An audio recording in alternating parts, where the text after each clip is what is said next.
Si quieres introducir y le damos la palabra a Welcome Bordon. everyone to Citizen Great Powers webinar. Mr. Ambassador José Octavio Bordon will be in charge of opening remarks. Ambassador.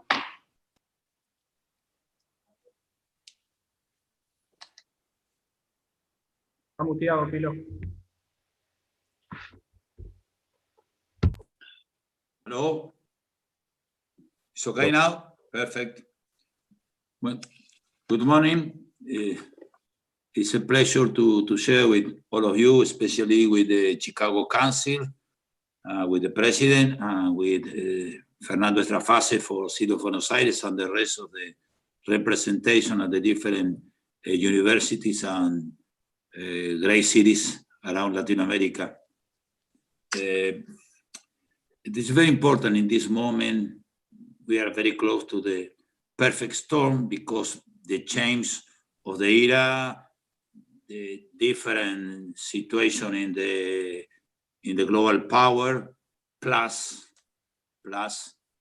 the COVID-19.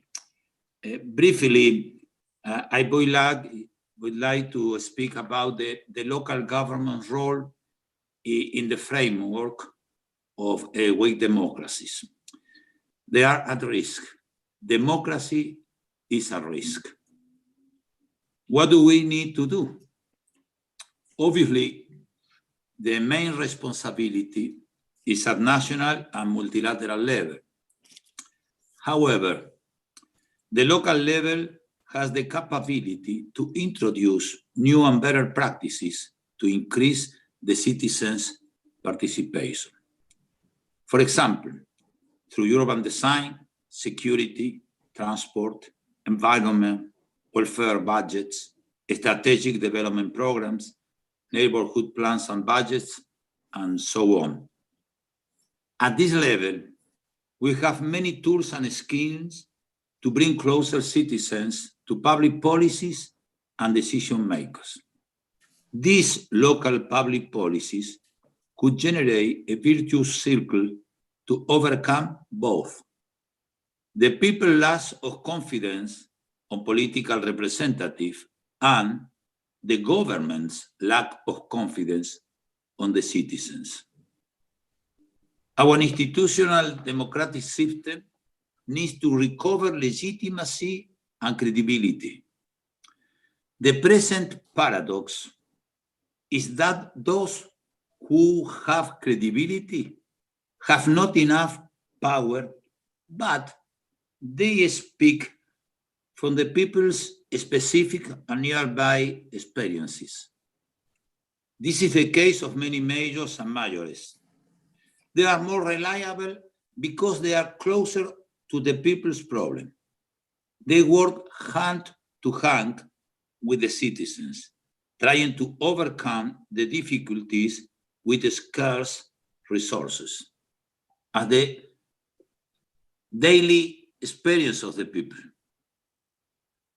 I believe that sharing know-how, difficulties, better practices, and successful experiences between cities is a big issue. But not only to improve local resources, but also to pave better roads, to increase governance and governability to our democracies. The relationship and the friendship between you, all of you, can be the political imagination, the political promise for a better global future.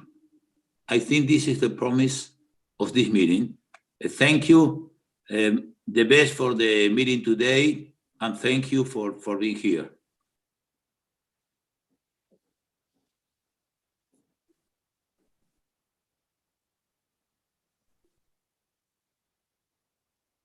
Thank you, Mr. President. I would like to introduce now Dr. Ivo Daalder, President of the Chicago Council on Global Affairs. Mr. Daalder, the floor is yours.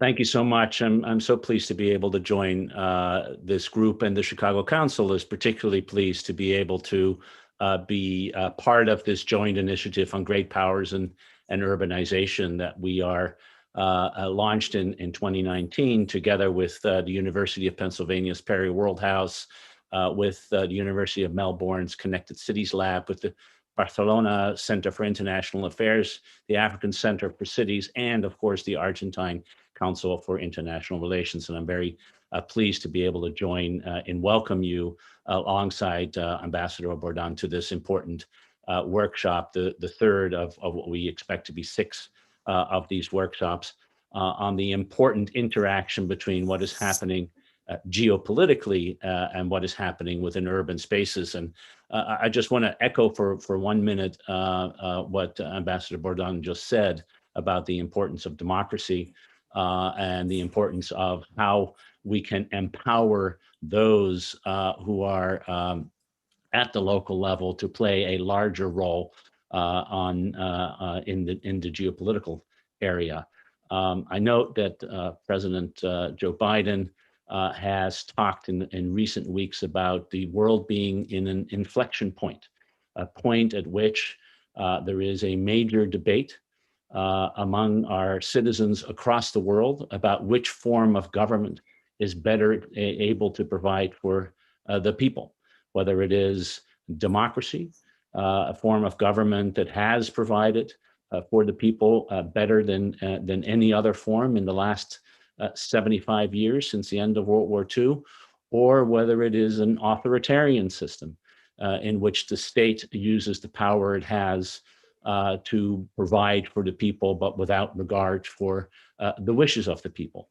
And the pandemic, the rise of China as a major global power in not just economic, but in political, in military, and increasingly in diplomatic sense, including importantly in Latin America, raises this question. And because democracy plays such a strong role, such an important role at the local level, finding ways to bring that effort to bear internationally and globally may well be part of the success story of ensuring that this debate, this contest really between 2 systems gets resolved in a way that all of us would like it to be resolved.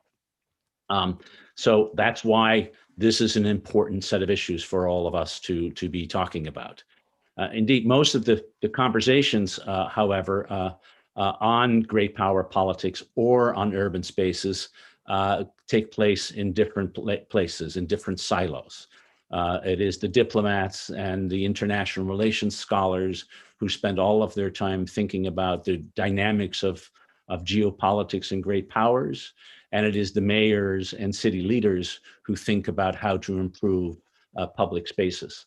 What is unique about this project, one reason we are so delighted to be able to be part of it, is that we bring those 2 discussions together in one forum, that we bring national and local leaders, international and local leaders together in a discussion about what needs to happen with regard to the future of urban spaces and how great power politics can be influenced by it. So I'm very pleased that this workshop is taking place, that we are focused on a critical region and the dynamics in the critical region here in the Americas, and that we can have the opportunity to begin addressing in a practical way, which is what urban leaders do, the problems that beset us in a way that also affects what happens around the world in geopolitical sense. So thanks to the organizers and the city of Buenos Aires, of course,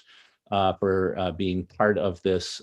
Thanks for all of my colleagues here, and I look forward to an interesting and in-depth discussion.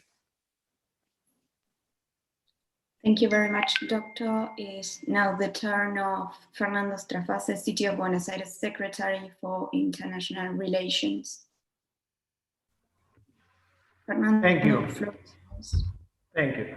First of all, I'd like to mention how honored and proud we are in the city of Buenos Aires to be sharing this forum with such prestigious institutions and individuals from other cities, universities, international organizations, and in particular, of course, I'd like to say hello and thank for the partnership to Ivo from the Chicago Council of Global Affairs, to the two presidents we have here in the forum, Ivo and Ambassador Bordon, two institutions that we've been following for a lot of times in terms of trends and new ways of thinking international relations, of course, in particular in Argentina with CARI, but the Chicago Council of Global Affairs as a global reference.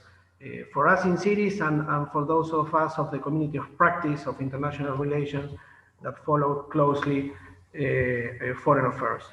It's an honor for the city to be part of, to be a partner with you in this event. The seminar invites us to think about what are possibly the three big issues facing global cities today, and I will focus very briefly in each of them. First, the challenges and opportunities for global capitals in the new normal, and how are they adapting their strategies given how international systems themselves are also in a process of change. The COVID-19 crisis has clearly had a profound transversal impact on urban strategies. Urban centers were and still are, in many cases, the epicenter of the pandemic, and this will change the parameters and priorities of cities in the international arena. Indeed, the debate on what will be the role of large cities in the new normal is still ongoing. We believe that the prominence of large cities and the relevance of international forums and institutions in cities will increase in the new normal because of some of the reasons that both Ivo and Bordon were mentioning. On the other hand, the pandemic has led to a change in the habits of our populations, which itself will have a correlating effect on how we think and plan our cities for them to remain attractive and to offer good quality of life. Likewise, the decrease in international visitors and students and international students due to restrictions on international mobility has had a profoundly negative economic impact on urban destinations. Cities should redouble their efforts to promote a rapid and robust economic reactivation strategy that allows them to recover their economic and fiscal losses. Still, the change in habits brought about by the pandemic also offers some opportunities to cities that haven't managed to adapt and offer still during the pandemic still good levels of quality of life. The exponential growth of remote work introduces a new focus on competition among global cities to attract the so-called digital nomads. These long-stay travelers spend more than other visitors and also contribute to strengthening the reputation of a city as an attractor of talent and human capital. That's why we, in the city of Buenos Aires, are working to reactivate what we call the visitors economy.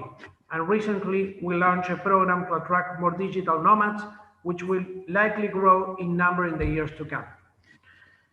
The second issue is the increasing cooperation at the urban level and the international system that oversees us or supports this trend.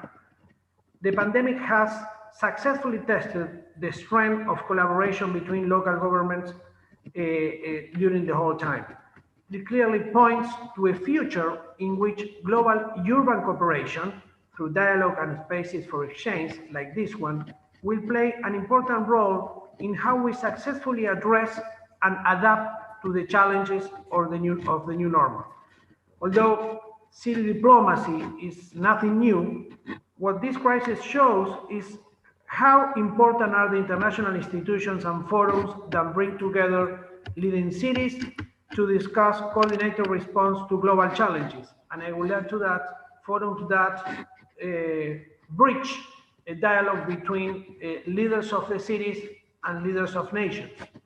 Perhaps the main challenge for the near future will be to build some kind of international architecture that favors access to subnational financing for this reconstruction process. Urban 20, which we initiated in Buenos Aires in 2018, together with Paris, and in which both CARI and the Chicago Council of Global Affairs have been involved, will be the channel to deal with this new agenda. Finally, the pandemic has promoted changes in social and economic dynamics that were already evolving and started to show themselves before the crisis hit. And this probably is going to be the mark of the new agenda of global cities. One of the clearest examples in the growing need to quickly readapt public space and promote mobility to adapt citizens to return to their daily activities while maintaining social distancing. The so-called 15-minute cities isn't just a fleeting urban planning trend embraced by experts and urban projectionists. As the world gradually comes out of confinement, more and more cities will be offering public policy solutions that generally adapt to new needs of our citizens, placing quality of life at the heart of government priorities. With this in mind, the climate change agenda takes on special relevance. A more sustainable city is also good business now. It attracts more talent and more capital and prepares the city for the new standards of the global economy and for the jobs of the future. This is why we are planning in the city of Buenos Aires, together with C40, to have a very strong presence in COP26 in Glasgow at the end of the year. We want cities, and in particular Latin American cities, to become central actors of COP26 and on the climate agenda in general. The international agenda of cities is large, dense, and relevant to understand geopolitical dynamics in the times to come. And thank again CARI and the Chicago Council of Global Affairs for their vision in identifying these trends, and I'm sure we will have a very productive seminar. Thank you. Thank you very much, Mr. Secretary. It is time for me to leave you in hands of our first panel moderator, Adam Ratzlaff, Latin American editor of the diplomatic Courier. Good morning, buenos días. En este panel vamos a hablar sobre el futuro y el nuevo normal en las ciudades de América Latina y a los desafíos y oportunidades que se enfrentan. Las preguntas sobre el futuro de las ciudades están necesarias y críticas, especialmente en la época de COVID.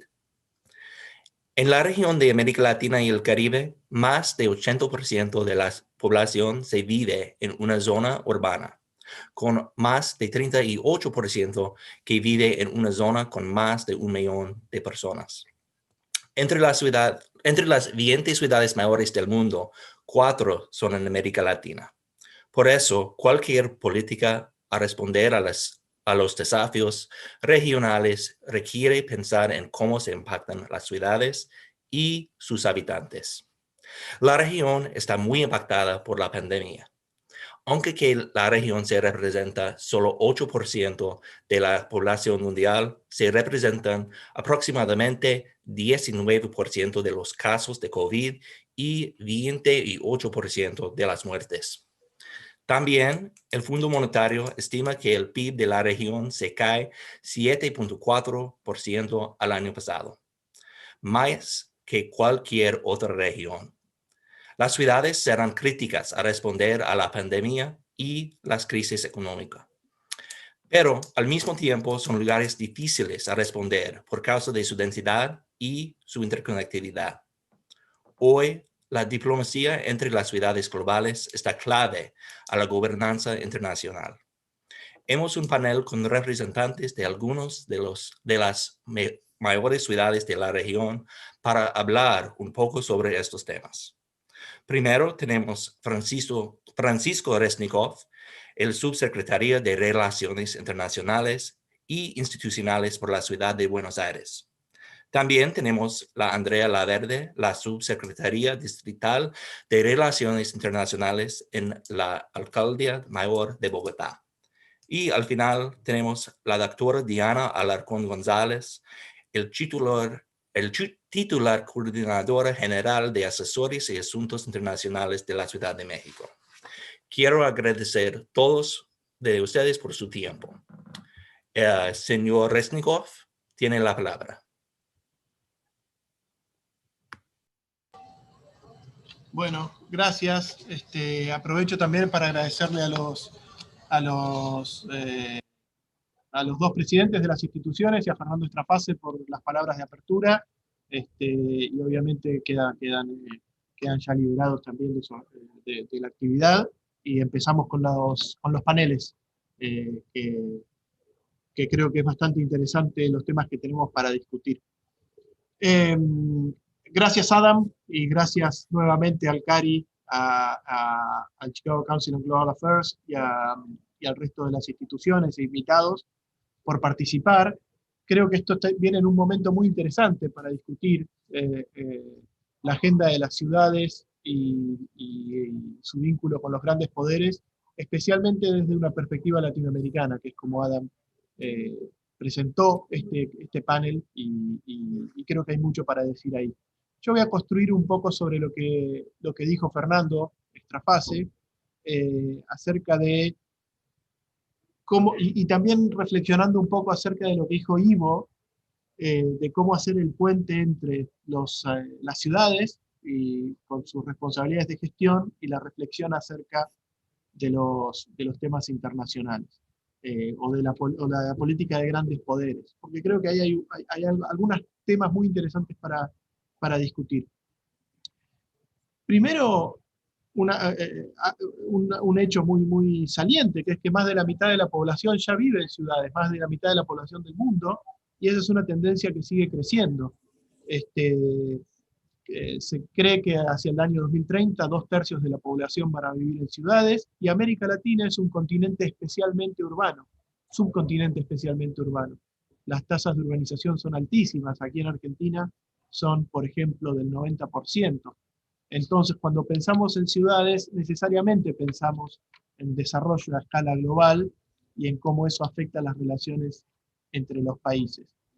Y lo que el COVID ha generado, me parece a mí, es una discusión bastante interesante acerca del futuro de las ciudades en general. Aquí tenemos, lo estoy viendo a Mauricio Rodas, que va a participar luego del panel, y él fue alcalde de una ciudad muy importante de América Latina, entonces sabe perfectamente bien a qué me refiero. Además es un amigo de Buenos Aires, y conoce muy bien la ciudad también. Hay muchas personas que creen que el COVID va a llevar a un decaimiento de las ciudades, a una pérdida de importancia relativa de las ciudades, porque la gente va a elegir otros destinos, porque la gente va a huir de los grandes centros urbanos, porque van a poder trabajar remotamente desde otros lugares, versus una idea que dice que las ciudades van a renacer, van a resurgir, y van a volver a ser lo que fueron hasta ahora, porque justamente sus fortalezas vienen dadas por las economías de escala y de aglomeración, como grandes centros de innovación, de conocimiento, etcétera, y eso no se va a perder con el COVID. Entonces creo que es sobre eso sobre lo que tenemos que reflexionar, y especialmente reflexionar como ciudades de América Latina. Nosotros como ciudad claramente estamos haciendo todo lo que está a nuestro alcance para que las ciudades vuelvan a ser esos grandes atractores de talento y de innovación. Pero sabemos que las condiciones para atraerlos pasan por otras cosas distintas en la era del post-COVID, digamos. Primero porque, como bien dijo Fernando, que me antecedió la palabra, los ámbitos de consumo cambian, las formas que la gente tiene de relacionarse van a cambiar, y las ciudades tienen que adaptarse a esa realidad. Y a su vez hay algunos otros factores que surgen con fuerza y que creo yo que van a mantenerse importantes en los tiempos que corren. Mostrar que la ciudad está preparada, que sus sistemas sanitarios, sistema de seguridad social, sistema de seguridad urbana responden, que los gobiernos locales son gobiernos de calidad que pueden proveer buenas políticas públicas y buenos servicios y bienes públicos a la ciudadanía, son elementos de la nueva realidad que van volviéndose más importantes, digamos, en la reconfiguración de las ciudades. Y eso es algo que mucha gente empieza a ver con más interés. Entonces, cuando hablamos de ciudades como atractoras, o volver a ser atractoras, de talento, de diversidad, de capacidad de innovación, tenemos que saber que esa gente que buscamos atraer va a estar seducida por otros elementos que hacen a la vida urbana. Y por eso es importante, me parece, esa agenda para destacar. Y esto está vinculado también con la reactivación económica que mencionaba Fernando. ¿Por dónde pasa la reactivación económica de las ciudades? Bueno, por varios ejes, pero uno de los principales es, para nosotros, por lo menos, reactivar la economía del visitante. ¿Cómo hacemos para que inversiones y visitantes a la ciudad se acrecienten? Y ahí es donde meto o introduzco el segundo tema que tiene que ver con la agenda, con una agenda muy relevante para las ciudades y que también toca, por supuesto, las ciudades de América Latina, que es la agenda de cambio climático. Es un tema que en los foros urbanos creció muchísimo su importancia, de la mano de instituciones como C40, como otros foros, y que de a poco, inclusive el presidente Biden ha destacado el rol de las ciudades en la agenda del cambio climático. En la medida en que esa agenda, en la post-pandemia, se crezca y se fortalezca, el rol de las ciudades en esa discusión va a crecer también. Esa es por lo menos la expectativa que tenemos. Y lo importante acá es, no solo en términos de la agenda de la acción climática per se y lo que las ciudades pueden hacer, que es importante de por sí misma, sino también porque, como les decía antes, hay un vínculo con el crecimiento económico. Nosotros tenemos que saber que todo aquello que buscamos atraer a la ciudad, personas, empresas, instituciones, van a buscar que esas ciudades tengan un compromiso real, fehaciente y efectivo con esa agenda. Entonces, si nosotros no trabajamos con esa agenda, no solo perjudicamos al ambiente y a la calidad de vida de las personas, sino también que disminuimos las posibilidades de crecimiento futuro de nuestra ciudad. Entonces, para nosotros también, esa agenda es importante por ambos motivos. Y a eso a mí me gusta siempre decir que ahí nosotros como América Latina, como ciudades de América Latina, tenemos un rol muy importante. Y lo digo por dos motivos especialmente.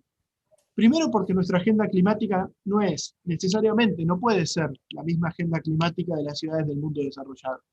Nosotros no tenemos la capacidad de financiar proyectos a gran escala, tenemos ciertas particularidades que hacen que tengamos que pensar en nuestros propios planes de acción climática. Entonces, creo que un tema muy importante que nosotros tenemos que llevar, junto a México, junto a Bogotá y junto a algunas otras grandes ciudades de la región, es cuál es la agenda de las ciudades latinoamericanas en materia de cambio climático. Y tenemos la intención de prepararnos durante todo este año y llevar esa agenda consolidada a la COP26 en Glasgow, que se va a hacer en noviembre de este año. Se pospuso para noviembre de este año. Entonces ahí hay una agenda que tenemos que trabajar. ¿Cuáles son las particularidades de la agenda de acción climática para ciudades como Buenos Aires, Ciudad de México, Bogotá, San Pablo o Río de Janeiro? Y un tema importante dentro de esa agenda, sí, ya termino, Adam. Un tema importante dentro de esa agenda, me parece a mí, es el tema de financiamiento. Nosotros tenemos que empezar a introducir en la agenda de los grandes poderes, en la agenda de los foros internacionales, cómo financiamos esa agenda para que sea una transición, no solo verde, sino también justa. Y esa es una agenda que las ciudades de la región tienen que tomar como propia. Necesitamos más y mejor acceso al financiamiento para los cambios que necesitan nuestras ciudades. Entonces yo pararía ahí, esa es la agenda de la ciudad que combina la gestión con la acción internacional, y esos son los temas que nosotros nos proponemos trabajar en los años que vienen. Muchas gracias. Gracias, Francisco. Y For our non-Spanish speakers, I just want to also highlight something that Francisco brought up, which is the importance both of climate change, not just at the global level, but also for cities, and that Buenos Aires has been taking a very important role in leading this, leading into the climate change agreements. Thank you very much for your words. Ahora vamos a pasar la palabra a la Andrea Laverde desde Bogotá. Gracias, Andrea. Tiene la palabra. Gracias, Adam. Primero que todo, quisiera agradecer al CARI y a la ciudad de Buenos Aires por la invitación, al Chicago Council, al resto de universidades que nos acompañan y a los conferencistas, claramente. Un poco creo que voy a unir lo que todos también vienen diciendo, y es la pandemia evidenció un montón de problemas que había en nuestras sociedades y que se acrecentan y se ven mucho más evidentemente en los centros urbanos. La ruta que Bogotá tomó para ser capaz de enfrentar a la pandemia tuvo que ver con profundizar muchas de las políticas que la ciudad ya tenía en mente para implementar, que pudieran acudir a solucionar estos problemas estructurales. Y un poco yo creo que la agenda tanto para enfrentar el coronavirus como la agenda post-pandemia están muy unidas en ese sentido, en el que están tratando de construir unas sociedades urbanas mucho más igualitarias, sostenibles ambientalmente. Entonces, solo como para dar algunos ejemplos de lo que sucedió en Bogotá y de cómo nosotros vemos la ciudad hacia futuro es, pues evidentemente la pandemia evidenció sobre todo la diferencia en la capacidad de resiliencia que existía entre la población vulnerable y no vulnerable, pero también evidenció la brecha digital tan importante que existía entre los estudiantes de la ciudad, pero también evidenció la carga de cuidado que recae sobre las mujeres y que tiene un costo social muy grande para toda la sociedad, y los problemas de violencia intrafamiliar que también existen en nuestra ciudad. Y en otros ámbitos evidenció cómo la ciudad puede rápidamente transformarse para incluir métodos de transporte mucho más sostenibles como la bicicleta. Entonces, muchos de los programas que Bogotá logró implementar durante el año pasado, y que en este sentido hay que decir que fue una oportunidad para que la ciudad pudiera acelerar esas agendas de desarrollo, son las agendas que nosotros vemos que se deben mantener en el futuro de la ciudad para poder convertirnos en esa ciudad de la que Francisco habla, que es una ciudad en la que los ciudadanos van a querer vivir y personas del exterior van a querer venir a vivir a la ciudad, y de esta forma poder de alguna forma enfrentar esto de lo que hablábamos, que es qué va a pasar hacia el futuro. Los centros urbanos van a dejar de tener tanto poder porque la gente prefiere irse a otros lugares, o todo lo contrario, vamos a aprovechar esta situación para convertirnos en lugares donde es mucho más agradable vivir, y por eso las ciudades de esta crisis van a salir fortalecidas como los lugares donde el bienestar realmente se vive. Entonces, un poco algunos de los cambios que Bogotá logró durante este año, un poco hablando de esas agendas que se aceleraron, fueron los viajes en bicicleta pasaron de ser el 6% del total de los viajes de la ciudad a ser el 13% de los viajes.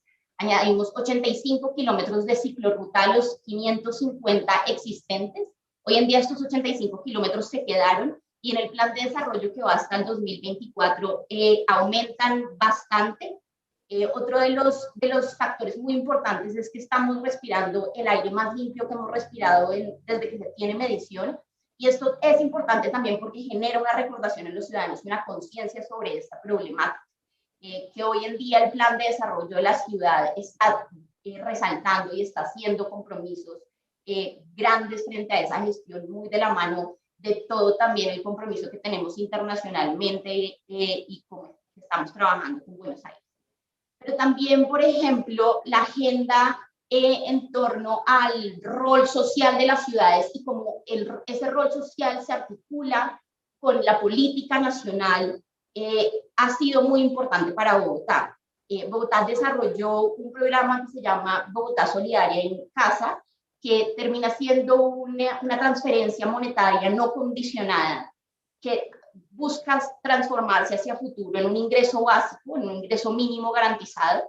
Este programa logró llegar el año pasado a 800.000 hogares, que son alrededor de casi 1.200.000 personas, y la idea es que este año llegue a 900.000 hogares.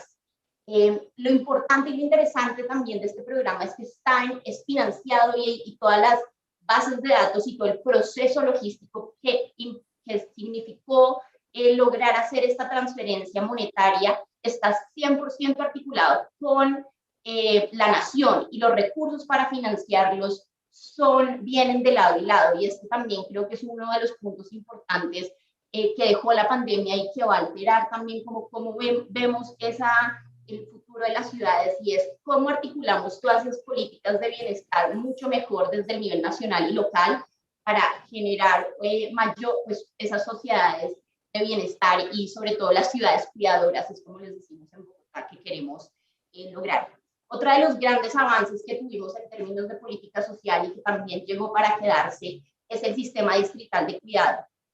Bogotá está desarrollando todo un sistema que lo que busca es reconocer las labores de cuidado primero, pero también reducirlas y redistribuirlas entre toda la sociedad. Esa redistribución sucede primero a nivel de los servicios que es capaz de brindar el Estado para poder descargar a las mujeres del peso que tienen esas labores de cuidado, pero también busca redistribuirla entre los miembros de la familia y evidentemente también generar conciencia entre los hombres de las cargas igualitarias que deben existir.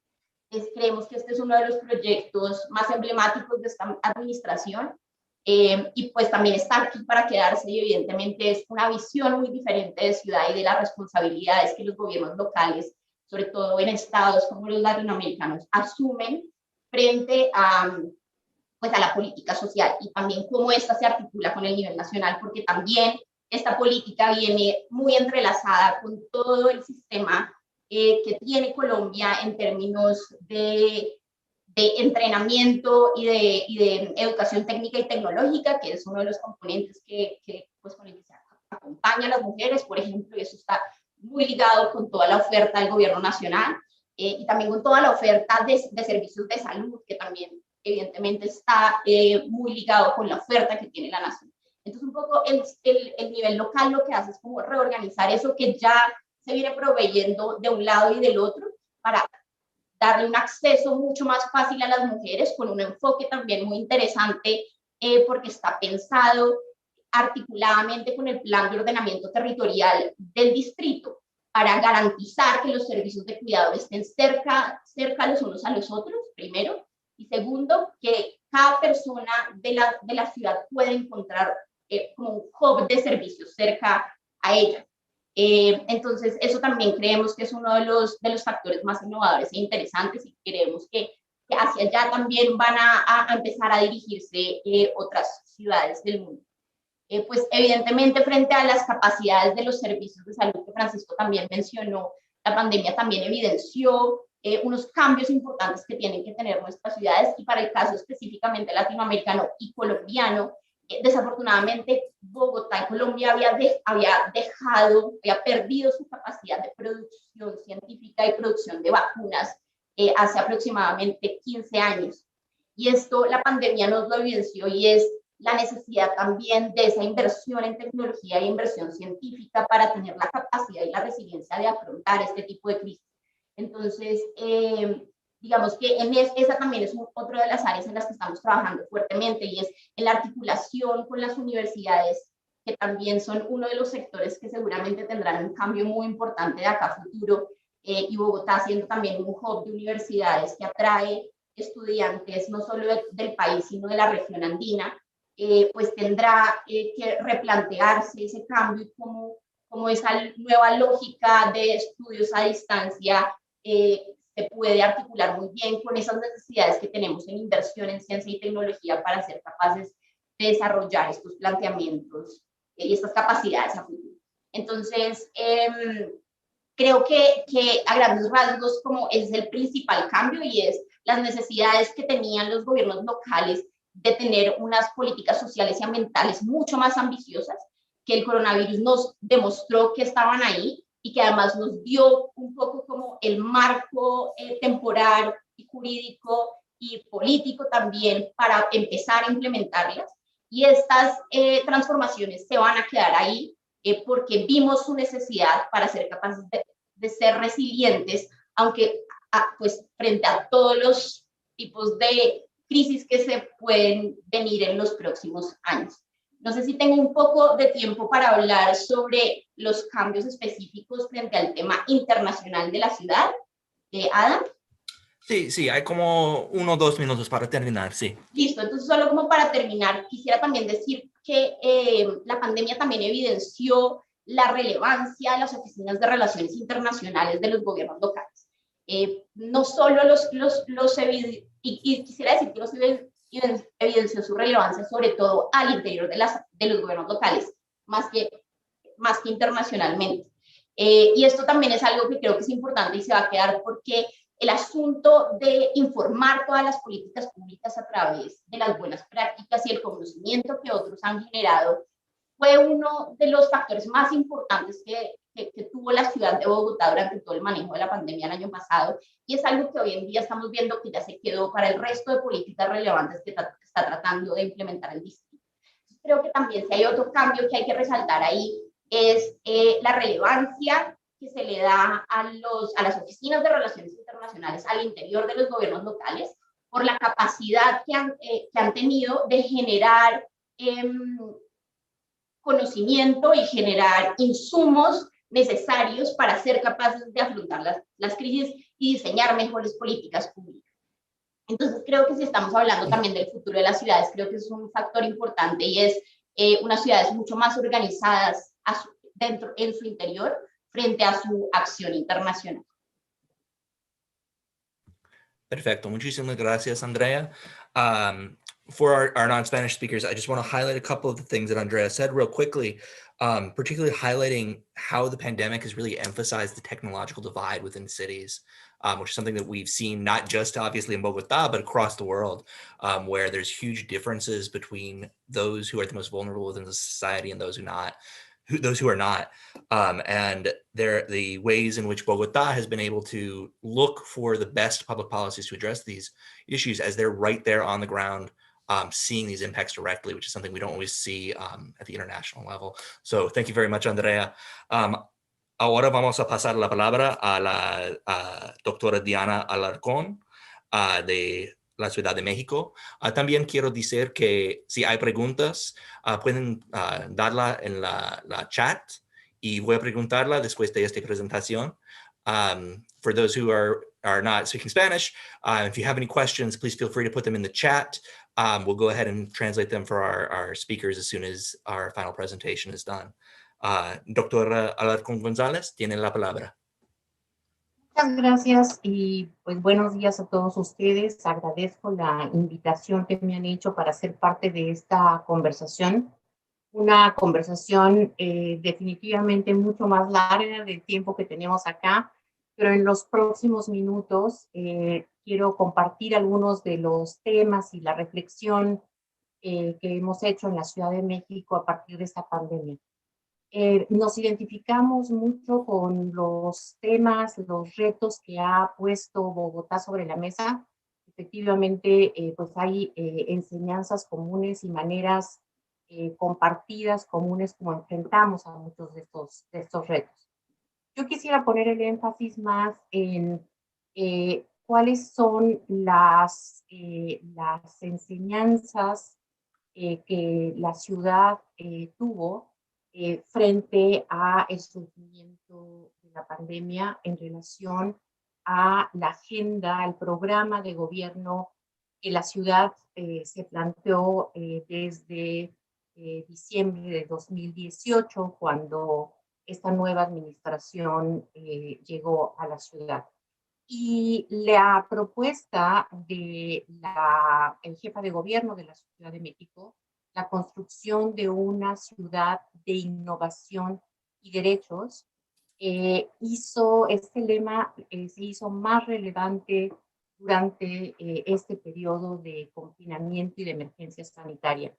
Lo vivido en estos meses nos ha hecho confirmar la importancia de una agenda de derechos, una agenda de acceso efectivo a los grandes derechos de las personas, acceso efectivo a la educación, a la salud, al espacio público, a un medio ambiente saludable, etc. Sobre todo en el área de salud, la emergencia sanitaria nos dio oportunidad para avanzar de manera mucho más rápida en la construcción de un sistema de salud universal. Heredamos un sistema de salud fragmentado, distintas instituciones responsables de la salud de distintos grupos de población. Lo que la emergencia sanitaria nos mostró es la importancia de garantizar el derecho a la salud de las personas con un sistema único de salud, con una coordinación muy profunda de la manera como se da atención a las personas. Construiremos, con esta agenda de innovación y derechos, entonces, la propuesta es construir juntos una nueva normalidad en la Ciudad de México.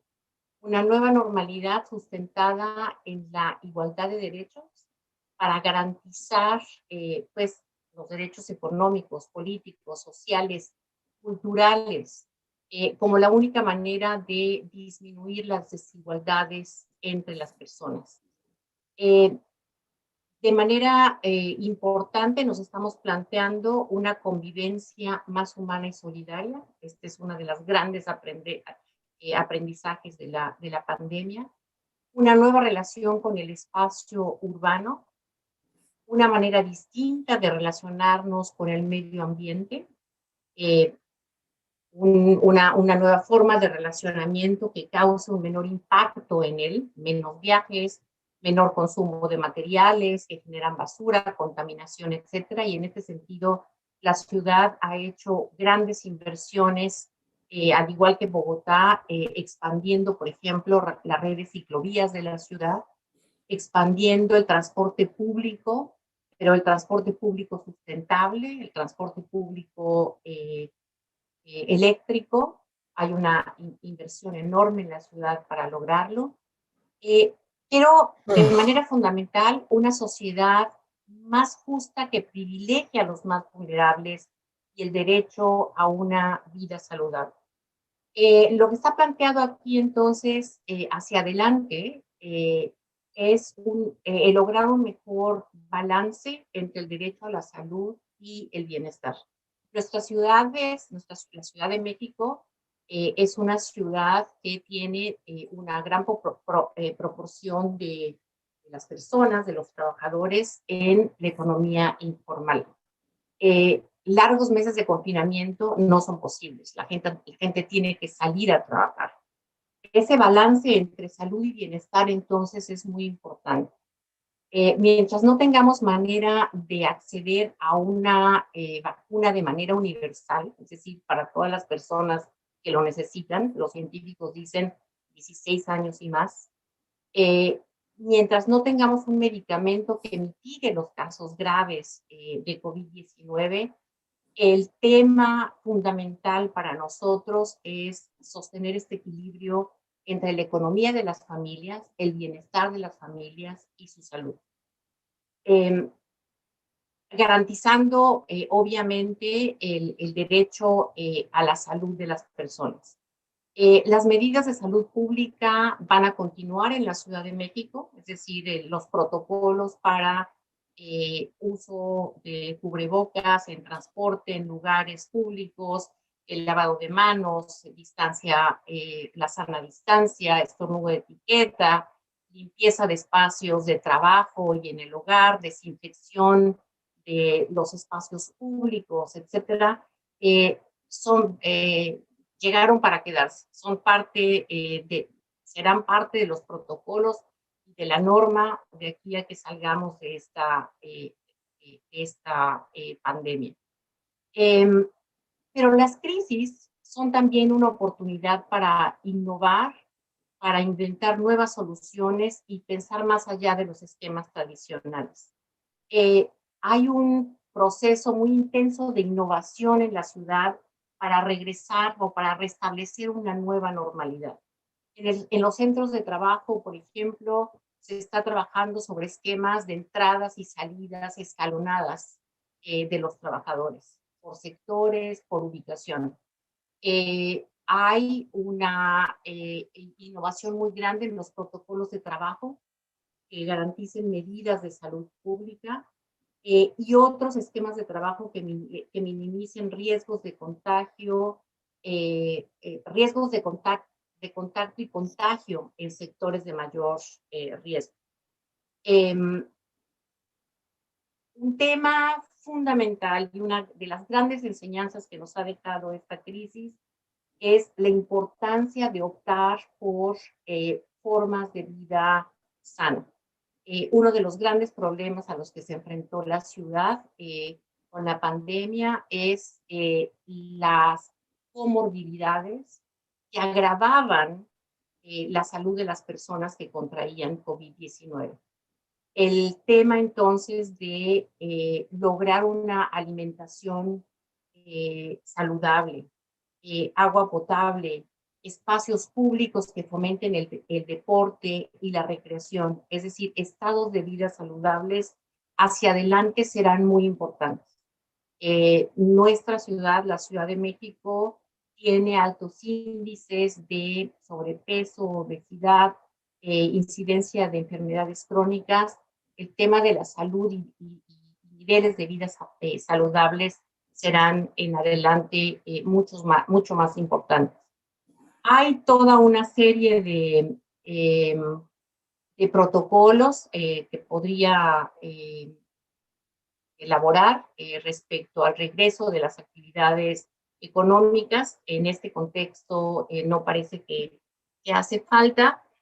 Lo que sí es importante confirmar tal vez es esta idea que planteó Andrea hace un momento, de la relevancia que ha tomado la acción internacional y el aprendizaje de las ciudades en este contexto de pandemia. Con un virus del cual no sabíamos nada y tuvimos que aprenderlo todo, y tuvimos que adaptar a nuestras ciudades y reconfigurar nuestra vida social para poder lidiar con los impactos de esta pandemia.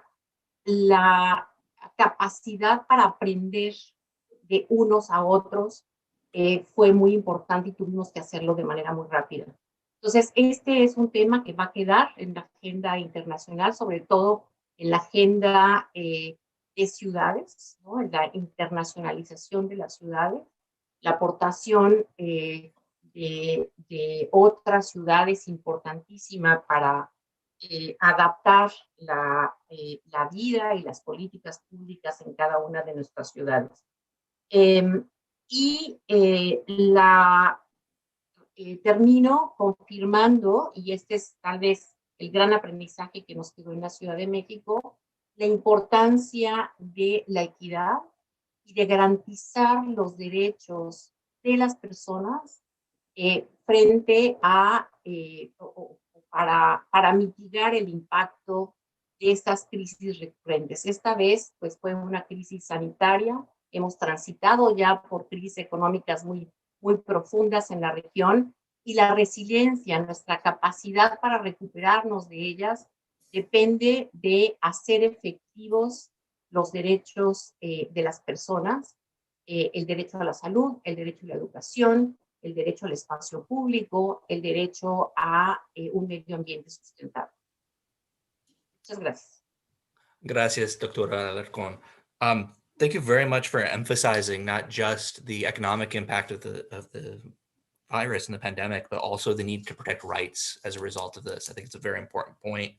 And I hadn't heard of not just defending the right before, but this idea of effective access is a really interesting point that you brought up. So thank you very much for that. Thank you again for bringing up a point that Andrea had brought up previously, which is the learning between cities, which is something that's so important and one of the key elements of the diplomacy between cities in responding to a new crisis. Ahora vamos a pasar a las preguntas.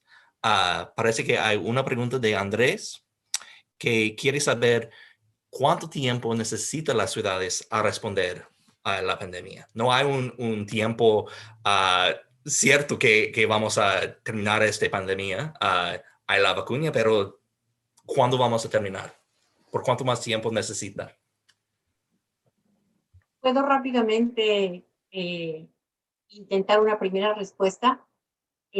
¿Cuánto tiempo necesita? Todo el necesario para asegurar que efectivamente podemos regresar de manera segura a nuestras actividades. Pero estamos hablando, y creo que estaremos de acuerdo, estamos hablando de nuevas normalidades. Es decir, este virus que nos tomó a la mayor parte del mundo por sorpresa, pues efectivamente nos puso en alerta, pero no es el último, ni es que se va a resolver en el corto plazo. Es un poco como la influenza. La influenza llegó y se quedó, ¿no? Hemos tenido que aprender a vivir con influenza. Tendremos que aprender a vivir con COVID-19. Habrá medicamentos, habrá vacunas, etcétera. Pero lo que me parece que este virus mostró es la vulnerabilidad de ciudades que no estamos preparadas para enfrentar este tipo de emergencias. Creo que el gran aprendizaje que tuvimos es que necesitamos estar mejor preparados con ciudades más resilientes.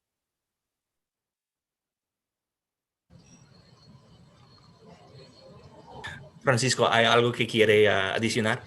Sí, no, lo que dice Diana obviamente comparto 100%.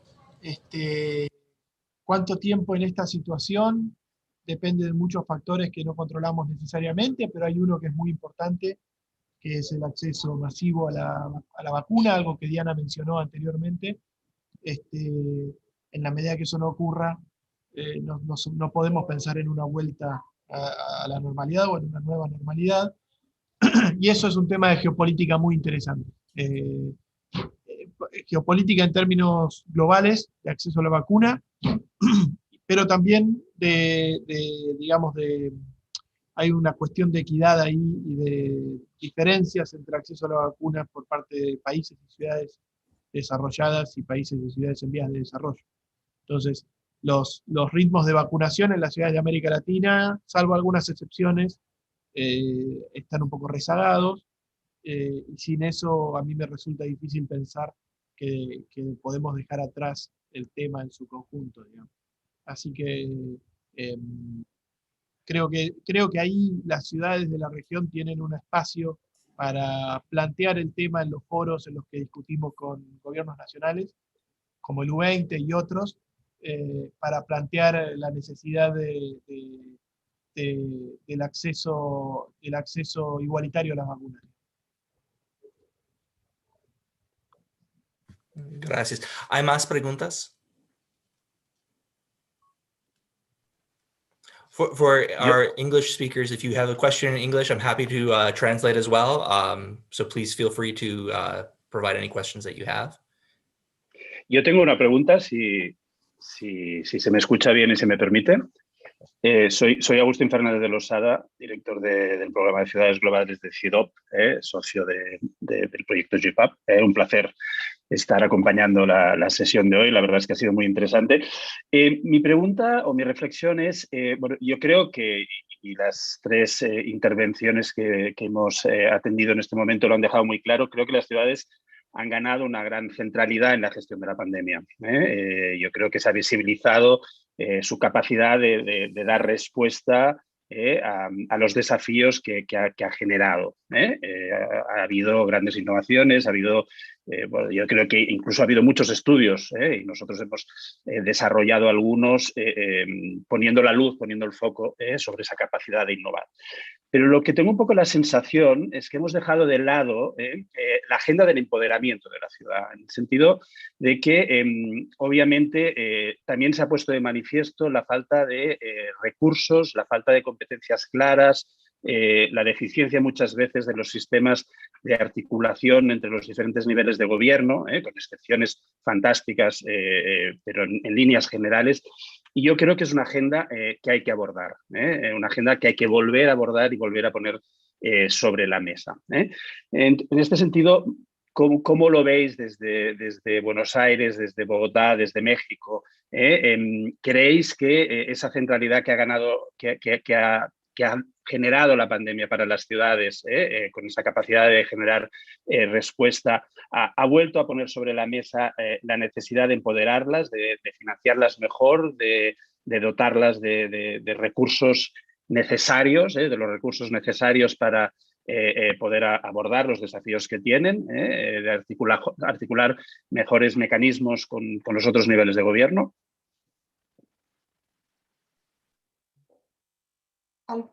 Tal vez sí puedo intentar una primera reflexión.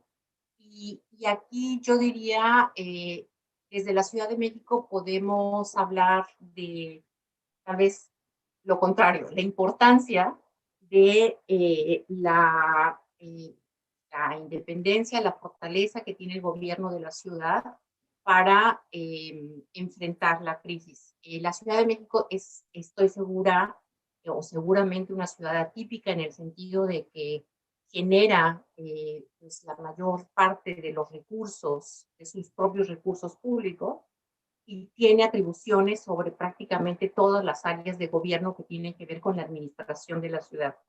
De tal forma que en este periodo, esta capacidad de la ciudad para planear su propia respuesta fue muy importante, sin desestimar la excelente coordinación que existe a nivel administrativo y político con el gobierno nacional, ¿no? Entonces, esto le dio a la Ciudad de México una gran capacidad para coordinar, para asumir la rectoría de la respuesta de salud, ¿no? De la respuesta sanitaria, y de asumir pues la rectoría de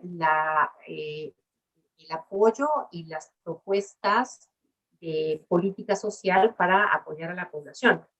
De tal forma que pues en la ciudad tuvimos la capacidad para generar mecanismos de apoyos a las familias, de transferencias no condicionadas, de apoyo para los pequeños productores, para los trabajadores que se estaban quedando sin empleo, para los trabajadores en el sector informal. Es decir, fue capaz el gobierno de la ciudad de desplegar una política social muy activa de protección al bienestar de las familias, al mismo tiempo de enfrentar la emergencia sanitaria de manera muy unificada. Entonces, pues esto creo que como experiencia hacia adelante es muy importante. Efectivamente, las ciudades necesitan tener rectoría y capacidad de respuesta para poder enfrentarlo. Evidentemente, lo que se vivió en la Ciudad de México fue totalmente distinto de lo que se vivía en ciudades más pequeñas o en zonas rurales. Y en ese sentido, la capacidad de innovación y de respuesta distinta de otros territorios, pues sí que fue muy importante. Complemento un poco lo que dice Diana con una reflexión. Ahí hay un punto que ella levanta que es muy importante para mí, que es que una característica de las ciudades es que no todas tienen los mismos recursos, las mismas capacidades y las mismas prerrogativas constitucionales, digamos. Es una enorme variedad de sistemas en el que coexisten, digamos.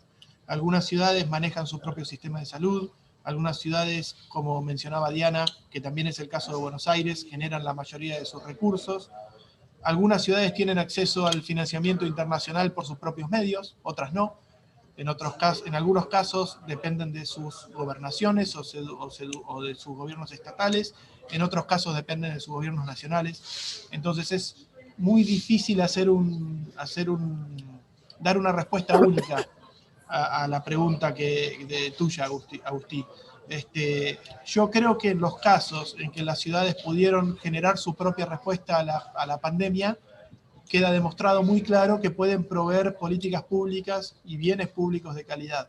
Y eso se transforma muy rápidamente en un claim acerca de tener más responsabilidades, en un claim acerca de recibir financiamiento en el caso de que no lo tengan, de los paquetes nacionales de recuperación, pero también de, por ejemplo, organismos multilaterales de crédito o de bancos de desarrollo. Entonces, el motivo por el cual estos temas van surgiendo en la agenda de ciudades, acceso a financiamiento, manejo de ciertos sistemas. Por ejemplo, la ciudad maneja todos los hospitales de la ciudad. En el caso de Buenos Aires, son administrados por la ciudad misma, no son administradas ni por un Estado subnacional ni por el gobierno nacional. Entonces, nosotros desde Buenos Aires, y el caso de México es bastante similar, tenemos una pretensión, digamos, de ir ganando capacidad de gestión sobre algunos temas porque somos distritos, digamos, federales, somos ciudades autónomas. Ese no es el caso de otras ciudades, pero creo que la agenda urbana va un poco por ese lado, ¿no? Gestión de más temas, porque estamos capacitados para hacerlo, y también posibilidad de generar el financiamiento necesario en forma autónoma, porque es lo que necesitamos para llevar adelante esas políticas públicas. Muchísimas gracias, Francisco y Diana. Parece que estamos afuera del tiempo, entonces muchísimas gracias a ustedes y todos. Podemos hablar sobre este tema por mucho más tiempo. Es un tema tan importante. Thank you to everyone for having us. We will pass the word back then to Carla and to CARI. Thank you to all for coming and to inviting us to speak at this event. Thank you very much. Thank you. Thank you very much, Adam. I would like to kindly request our attendees to strictly share with us your questions via chat in order to keep our schedule on time. And now I'd like to introduce you to the General Director of International Relations and Cooperation of the City of Buenos Aires, Carolina Cuenca, who will be in charge of the moderation. Thank you, Carla. Thanks to CARI and Chicago Council for the invitation. Thanks to those who are joining here today for this second module, COVID impacts and great powers of cooperation, thinking geopolitics of cities. I especially like to thank Francisco de Santibáñez, Vice President of CARI, Michael Cohen, Director of the Doctoral Program in Public and Urban Policy at the New School University, Jocelyn Perry, Global Chief Program Manager at the University of Pennsylvania, and Mauricio Rodas, former Mayor of Quito. Thank you all for joining to this model. I'd like to start with some reflections on global urban cooperation in response to the pandemic. Over the course of the pandemic, cities have become involuntary protagonists using dialogue and exchange that is helping to strengthen local strategies.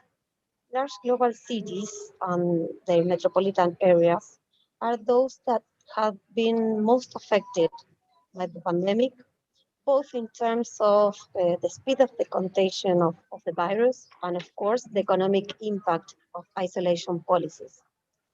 At the same time, these cities are the ones who are leading vaccination policies and adaptation process to this new normal. Although diplomacy and city diplomacy is not new, this crisis shows us the importance of international institutions and forums that bring together the main cities of the world to debate coordinated responses and ideas to global challenges. In past years, mayors and local officials around the world began freely sharing their COVID responses, both their successes and failures.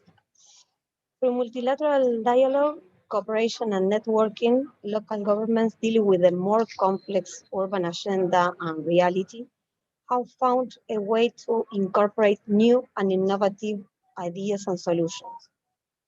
Organizations such as the Chicago Council and CARI provide us a platform for international cooperation that transcends national geopolitics and government ideologies, allowing us to openly share our cities' policies and ideas to protect our population from the global pandemic.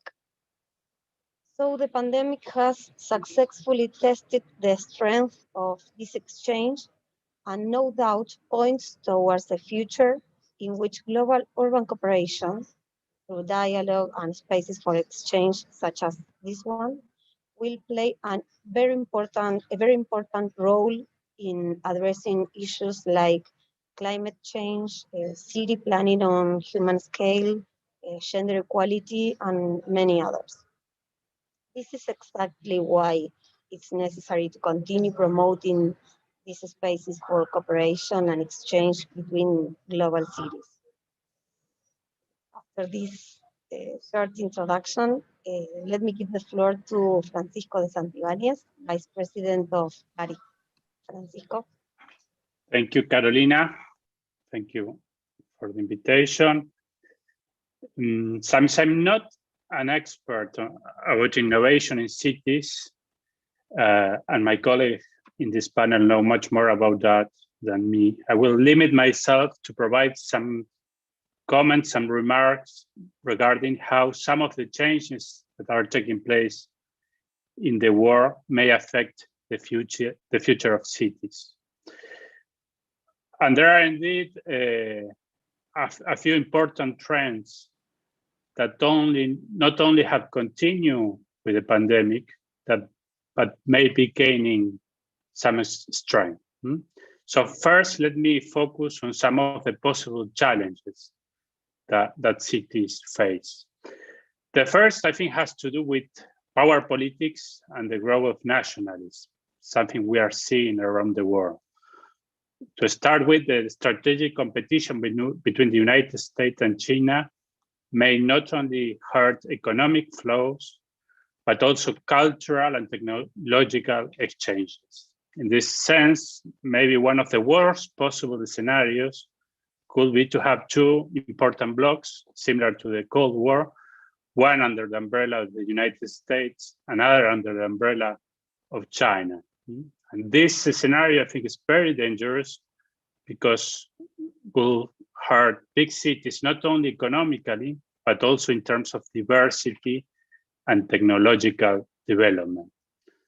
There are already discussions, for example, about the visa, student visas and visas to researchers from other countries that I think can have a direct impact in urban life.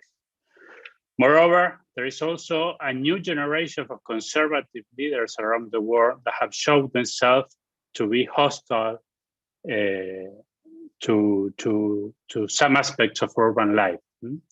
Their political support came mainly from the countryside, and they tend to express their oppositions to metropolitan elites, showing themselves as the true representatives of the people. We have seen this in the US with Trump, but also in Modi, Putin, Erdogan. This is, I think, a new phenomenon that's related to nationalism and may have a direct impact also in big cities.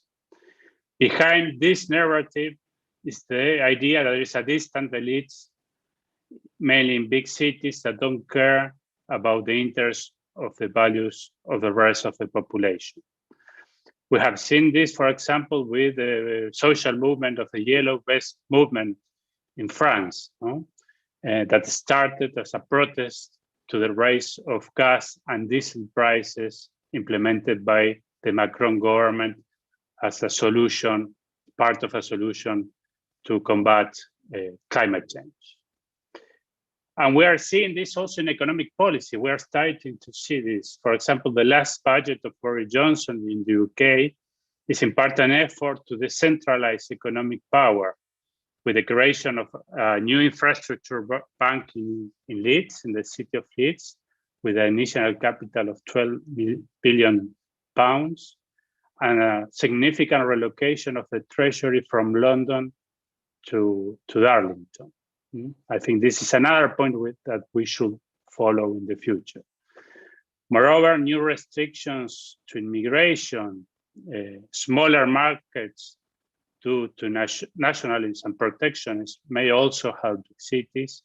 In the last month, we have seen already 700,000 migrants who have left the city of London. No? And again, I think these policies not only help the economy of the cities, but also cultural diversity. Finally, we have seen also in the polls that there is a new willingness among large parts of the important part of population to move to the countryside. This is maybe help for remote work, is help, of course, due to technological change, and this is another challenges that big cities face. How this applies to Latin American cities, I think first of all, there are some differences. The geopolitical challenges are, at least yet, as important in other parts of the world.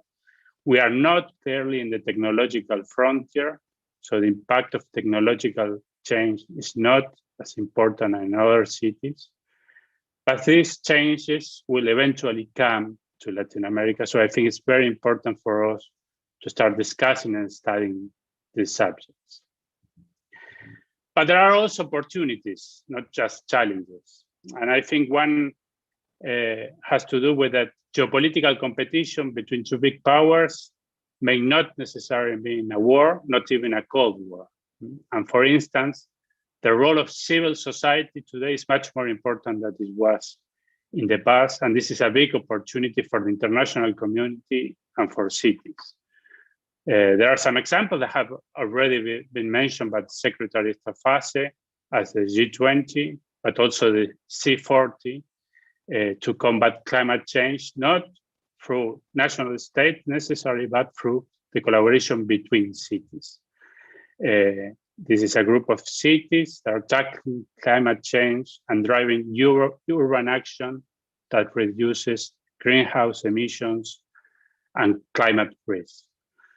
In fact, there is a tendency to think about multilateralism just in terms of states, but also cities can play a major role strengthening international collaboration.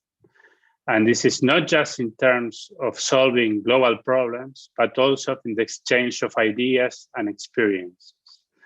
And I think in this sense that multilateralism for cities can be a force multiplier. And technological change also, of course, facilitates these exchanges and create great opportunity for urban life in terms of innovation and renovation. And finally, as we have been discussing in this conference, this may be one of the lessons that we are learning from these difficult times in the pandemic, during the pandemic. The importance of collaboration and technological change may strengthen this kind of collaborations and exchange of ideas and experience among cities. Thank you very much. Thank you, Francisco. Very interesting. We are now joined by Michael Cohen, Director of the Doctoral Program in Public and Urban Policy at the New School University. Please, Michael. Thank you very much. It's a great pleasure to join the group today and to see many old friends from different places. I want to talk about cause and effect in our kind of analysis of what is the current situation. And I want to use a couple of historical examples to illustrate something that I think is very much with us. In the late 90s, I was in a taxi cab in Buenos Aires on 9 de Julio, and we came across an accident. And the driver turned to me and he said, "It's globalization." And I said, "Globalization? How could that be?" And he said, "Well, under globalization, we're all nervous and we're all taking it out on each other on the road. It's very dangerous." So So I said, aha, there's a wisdom in Buenos Aires I haven't seen in New York. A second Buenos Aires story. In the late 90s, I did a study with the city government of the distribution of public expenditures across the 23 school districts in Buenos Aires. And what I discovered, this is for the period of the 90s, and I discovered that 68% of public expenditures went to 11% of the population. 68% went to 11% of the population. So then I began to say, well, perhaps inequality in Buenos Aires isn't just a result of globalization or the IMF or global capital. Maybe some of the inequality that we find is a result of local action and local policies.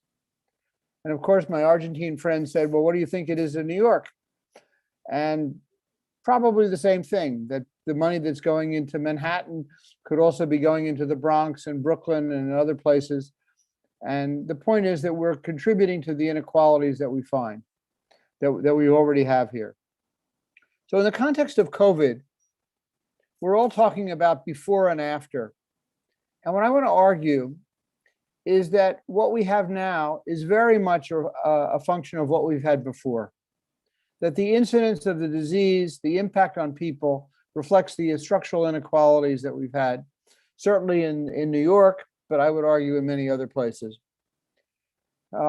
Last week, I read in the Philadelphia Inquirer, one of the major newspapers in Philadelphia, that of every 21 vacunas that were given to white people in Philadelphia, only one went to an African American. 21 to 1. That's a pretty strong ratio. And I'm sure it's the same in many other places. And the point here being that the inequalities that we started out with are only being exacerbated by the experience of COVID. We're seeing the same thing in New York. New York has lost over 1 million jobs, in the first 3 months of the pandemic. And they've not recovered these jobs. And it's going to deepen. It's not that we're going to have a rapid recovery in the New York economy. And so we have inequality, we have the problems of informality, we've had policies such as social distancing and mask, well, certainly social distancing, which is just not feasible. If you're living in a Villa Miseria in Buenos Aires or living in a slum in Harlem, you don't have the space to be socially distant. And so the inequalities that we have are actually contributing to our situation. And I think that this is something that we need to take into account. Now, with this said, I think there are some things that we have to reconsider now from the city point of view, as the city looks out at the world and thinks about how can it connect with the rest of the world and how can it grow and recover. One of the things that I think is very interesting is the question of infrastructure, because we all kind of take infrastructure for granted, whether we're talking about transport or communications. And infrastructure in most of the current debates is always infrastructure about growth, infrastructure as necessary for growth. But I would argue that one of the real crises of the COVID experience has been that we are having problems in distribution, in the distributive impact of the virus. And so that maybe what we ought to be doing is thinking about repurposing infrastructure. So we talk about infrastructure for distribution. Infrastructure which is deliberately focused on trying to improve some of the inequalities that we find in our cities. It means maybe we stop building more highways and big networks. Maybe we think more about health infrastructure. It's interesting that when everyone was talking about flattening the curve, what the curve was that the curve was the demand for health infrastructure, demand for hospital beds, the demand for service. And we really had the composition wrong. The infrastructure that we found in most cities was not the kind of infrastructure which would allow us to respond to this kind of crisis. So it seems to me that infrastructure is one area that we really need to think about. We have to put this in the context of thinking more broadly about inequality. A recent report came out in India by Oxfam India calling it the inequality virus. That the inequality virus has shown that the very rich have actually made a lot of money over the last year. They're doing very well, thank you. We don't have to worry about them. In fact, one observation was made that the money that some of the richer people in India were making in a second or two, in a minute or two, would take 10,000 years for the lower people in the income distribution in India to make that kind of income. That the differences are worse, they're not better. And so that inequality is something which, even though we think we share the COVID experience, we're really having very, very different experiences. A report from Malaysia has observed that the virus is not democratic. The virus doesn't affect everybody equally. We can see that. And certainly the Philadelphia case demonstrates that the allocation of the vaccine isn't going to improve, isn't particularly democratic either.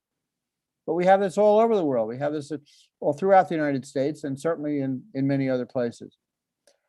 So I think we need to consider really cause and effect. To what extent is the legacy of past social policy and past urban policy and administration actually contributing to some of the difficulties we're having as we're facing the crisis? And if you believe, as I do, that the COVID crisis is sort of the canary in the coal mine, that it's suggesting watch out for global warming and climate change, because when that comes, it will be a lot more severe than what we've experienced with COVID. And so that suggests to me that we better rethink some of our policies and some of our investment strategies in order to develop more resilience. This leads me to my last point, which is that I think we need to have a theory of performance in the city. One of the things that's very curious is why is it that some neighborhoods do better than others in the city? Why does that happen? Are all neighborhoods equally affected? Do all neighborhoods have the capacity to respond? And one of the things that I've learned working in Buenos Aires over the last several years has been that there are some neighborhoods that do better than others. In the south of the city, for example, Villa Bente, which is a neighborhood of about 30,000 people, has a much lower rate in cases and deaths than a lot of other poor neighborhoods in the city. How do you explain it? And one of the things we've learned is that when communities are given the opportunity to organize themselves and to improve their information and have a sense of where the risks and most vulnerable people are, they're able to make a big difference. And so we're going to start to try to do some of this research in New York and Chicago and other places to try to come up with a theory of performance in those cities. So I would argue that part of the challenge here is to understand how the local realities actually affect the capacity of the whole city to operate in a broader international political framework. My final comment relates to what I'm seeing right now in the United States. The first 50 days of the Biden administration are really extraordinary, simply extraordinary. The level of vaccinations have doubled, tripled than what we had before. The amount of outreach and addressing problems, if you will, as the woman who heads our Center for Disease Control speaks about it, she says, we just have to tell the truth. We have to tell people what's really going on. And in doing that, there's really a different ethos developing in many places in the US in terms of what's happening. And that suggests to me that the United States that its domestic efforts, its domestic policies in addressing these things, as well as cities' domestic policies, will make a difference in what will be the position of the United States on the global level. I'm not so sure I would go so far as to say enthusiastically, the United States is back, as some of the people in Washington say. Back may not necessarily be good, right? We may need a United States which is much more conscious and listening more and doing more in the global arena and supporting its cities in this kind of intercity diplomacy. But the fact is, there is a relationship between local performance and international profile and international capacity. And we need to think about how these things go together. So I thank you for this opportunity to share some thoughts, and I enjoy the meeting. Thank you. Thank you, Michael. Thanks for your point of view. Now I will give the floor to Jocelyn. Great, thank you so much. Jocelyn Perry, Global Shift Program Manager at the University of Pennsylvania. Thank you, Carolina, CARI, and everyone else that's helped to make this possible. So I'm just going to show a few slides so you all don't have to look at my face and can see a few visuals, mostly of the view from Philadelphia, which is where Perry World House is located, and sort of the view that I've had stuck in my apartment for the past year, to bring in sort of the US experience and then how that might relate to geopolitics of cities more broadly.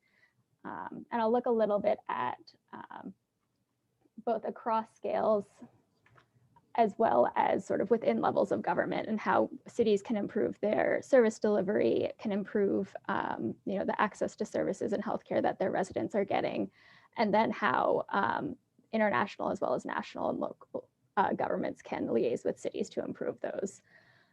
So looking first at sort of the city challenges in responding to COVID-19, I won't spend too long on this since most of you know this quite well. But here in the US, obviously, there was a lot of issues. There still are a lot of issues with travel and sort of interstate travel, as well as international travel.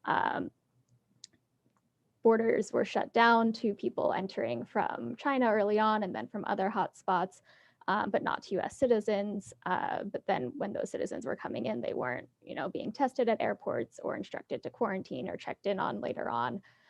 Which sort of curtailed city efforts or cities' abilities to really track, who was coming into their cities and whether or not COVID was spreading, given the lack of testing that was available at the time. And then there's a lack of sort of fiscal, regulatory, and bureaucratic power. And I will leave most of that discussion to Mauricio later on, but cities' lack of ability to raise funds independently, both in the US as well as in a lot of international contexts, has been a huge issue in responding to the pandemic. And under the Trump administration, there was a lack of political capital to provide debt relief or loans or other forms of assistance to cities and state governments. And then there was sort of the revenue loss that hit cities hardest when things shut down. So cities were the ones faced with reduced revenues from restaurants and sort of that type taxes that are one of the main functions that cities rely on. And then, as previous speakers have mentioned, commuters stopped coming into the city, so there was a loss of expenditures, just of people coming in and out every day. Here in Philadelphia, the tax on residents has still been in place, but previously people who worked in the city but lived outside of it were also had a city tax on their wages. But during the pandemic, that's been suspended. And so that was a major hit to city revenues as well. While at the same time, cities are facing huge growth in costs because of, updates to school systems, updates to, buildings, providing health services to people, because of the economic losses to individuals as well that cities are sort of trying to fill the gap in.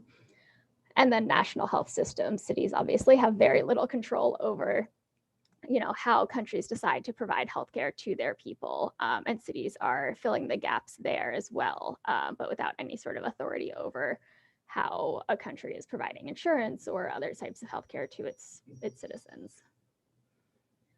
And then, advantages that cities had, and one of the reasons that we're all here and working in this space is that cities do have certain advantages, a stronger link to their residents, a better understanding of their day-to-day needs in the local context, and better relationships with community groups that sort of provide the trust that national and state governments often don't have.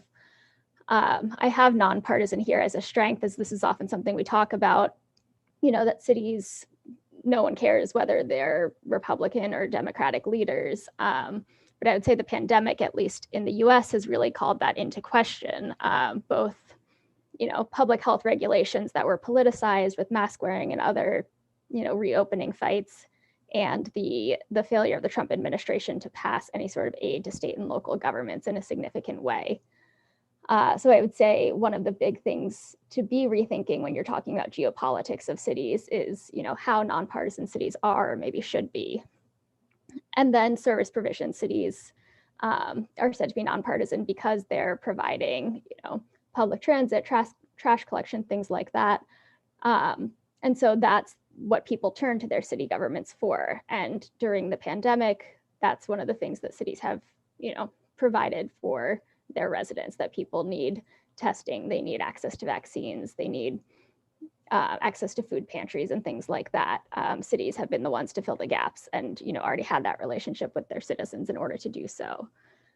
I won't go through all the tangible resources here, but I've sort of listed them for anyone that's working in city government or that's, advising city governments as some places that both US cities as well as international cities can access, both tracking of responses, resources, and financing.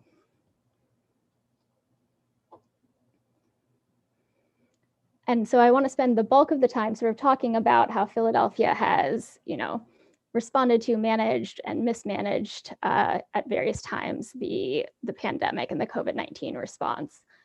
And early on in the pandemic, the health department pretty quickly hit up against its capacity limits. Most city governments are pretty small staff. They didn't have the capacity to ramp up testing for COVID or all of the other ancillary parts that the response required. Simultaneously, there was sort of difficult reaction of state and federal regulations, the arrival of travelers that I mentioned before, but also issues with the state of Pennsylvania put out closure and reopening guidelines with a green, yellow, red system as to which counties could be closed or open at various times, at the thresholds for case numbers and whatnot. Philadelphia was put into sort of a special bucket to not correspond to the general state guidelines. And then when it came time to reopen in the summer, or people felt that it was, the guidelines that were put into place were sort of thrown out the window pretty quickly, and reopening was done even though case counts weren't low enough, which is sort of what led to a second wave of cases breaking out.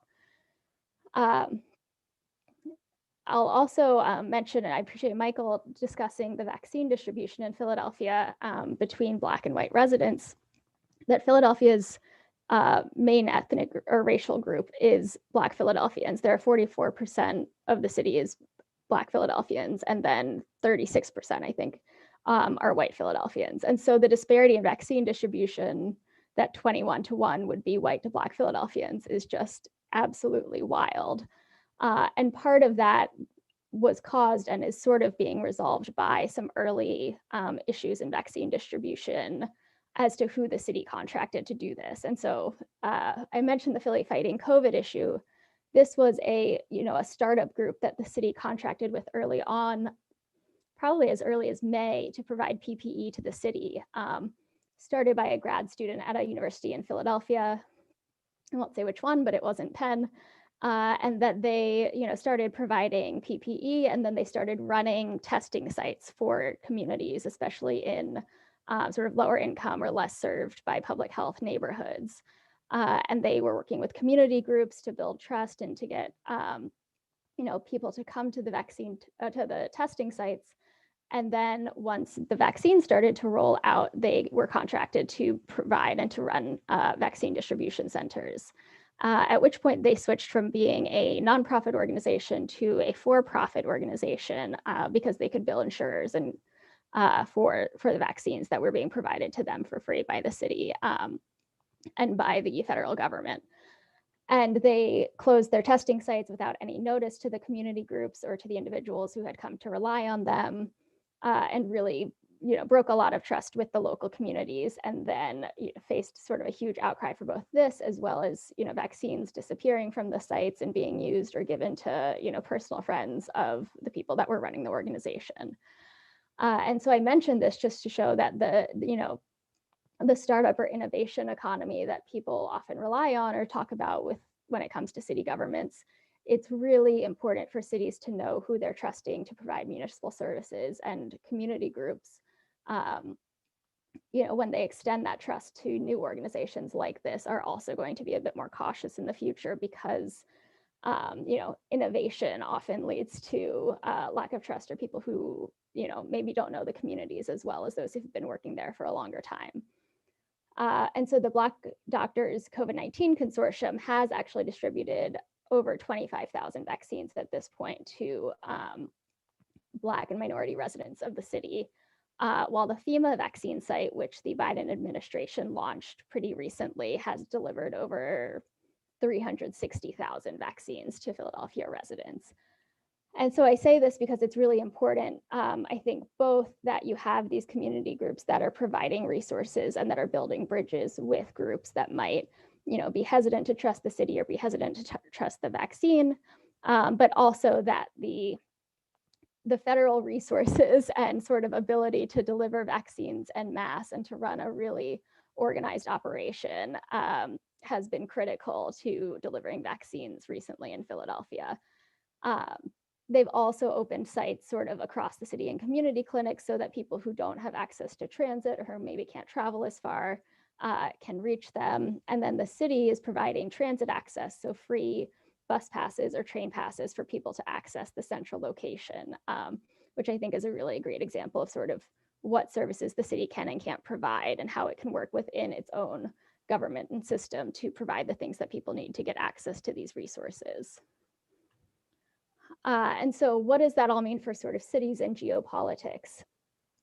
I think that cities should continue building on these things like, people need to access the federal site where you can see here the National Guard is delivering vaccines to people, but can provide access to transit or information distribution to community centers or churches or others in the communities.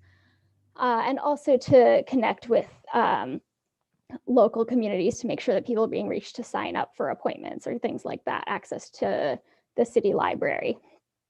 And then I'll leave to Mauricio direct access to international resources, but that's sort of cities expanding and building on what they've currently done to get financing for their infrastructure, for their other projects.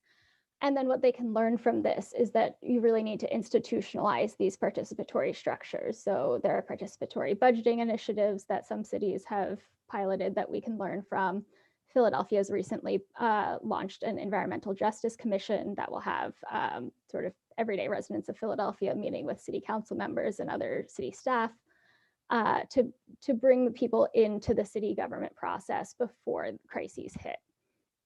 And then for geopolitical implications of this, I think by cities showing that they have stepped up and have really delivered services in conjunction with federal governments as well as the international community, we can also institutionalize this type of power through, the calls on the Biden administration to institutionalize a State Department Office of Subnational Diplomacy, get access to cities for multilateral development bank resources, for example, and cities to have more sway or influence at, diplomatic negotiations with countries through this soft power. And so I'll just leave you with a picture of the before times at Perry World House, which is a reminder that we at one point sat around tables and discussed things with one another to encourage questions and discussions after this. Thank you. Thank you, Jocelyn. Thank you for your presentation. I will give now the floor to Mauricio Rodas, former mayor of Quito. Please remember to write down if you have any questions in the chat, and I will read them after our last presentation. Please, Mauricio. Hello, everybody. First of all, I would like to thank the City of Buenos Aires, CARI, and the Chicago Council on Global Affairs for this kind invitation. It's great to be with you today. I also have a presentation. If I may, I will share my screen.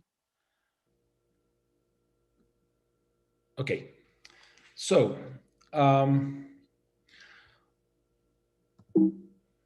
just a second.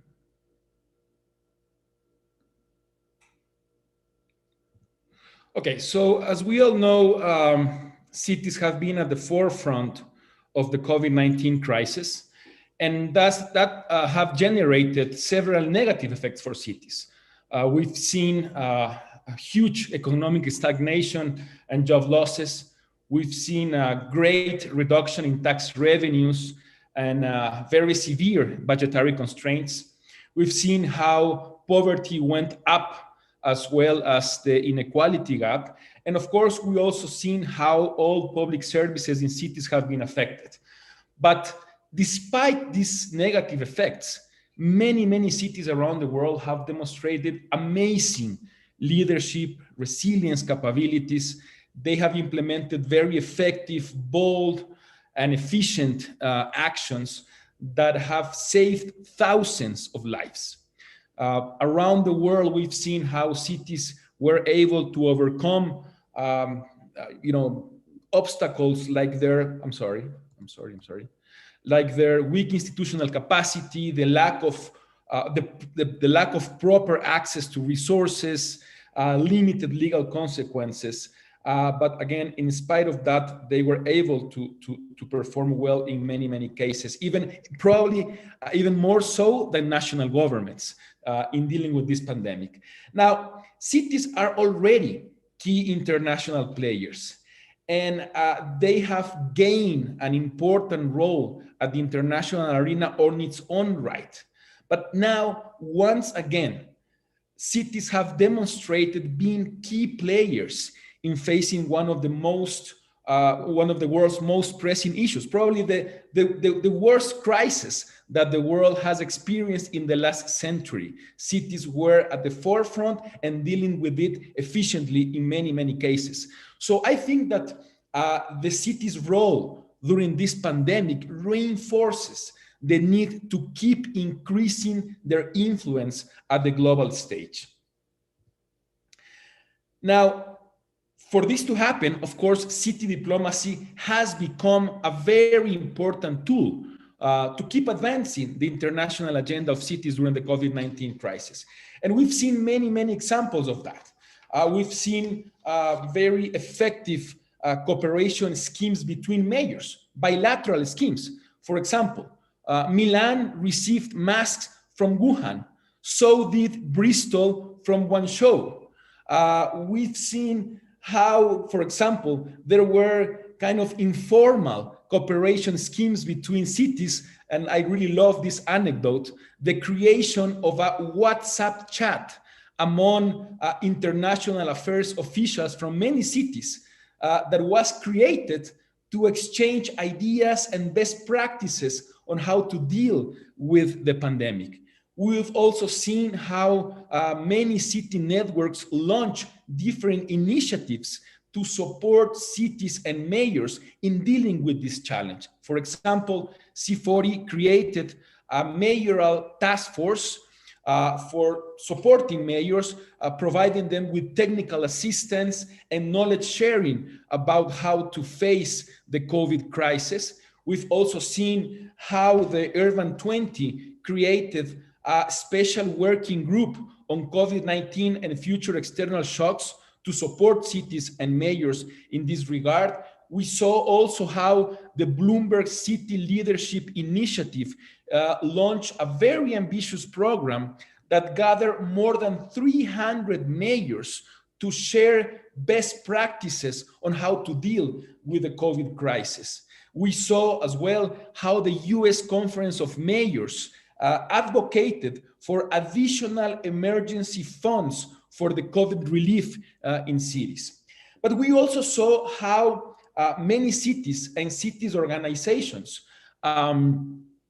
undertook joint projects with different international organizations to deal with the COVID crisis. For example, the Mayors Migration Council launched an initiative with UN Habitat to support the refugee population in certain cities that was affected by COVID-19. We also saw, for example, how Helsinki, jointly with the World Health Organization, was part of the Healthy Cities program to support Helsinki's population. So this gives us an idea of how city diplomacy was a very effective tool, much more effective, much more agile than national government's diplomacy in dealing with the pandemic. Once again, cities have demonstrated how they can cooperate, they can share success stories, best practices, They can help each other in a very, very efficient way. And that's why I think that city diplomacy have stood up during the COVID-19 crisis. And that's a very powerful mechanism to keep advancing the role of cities at the international arena. Now, of course, cities' efforts will fall short if they don't have access to the necessary resources to deal with COVID-19 and future external shocks. We've seen that several developed countries set up multi-billion-dollar recovery packages. And even though that was the case, a very small portion of those resources were dispersed into cities. Actually, according to the Green Stimulus Index, only 7% of the total stimulus has gone to sectors that are relevant for cities, like energy, transport, and waste. Also, as we all know, many IFIs set up urban recovery funds during the COVID crisis. But even though that was the case, those resources are dispersed to national governments.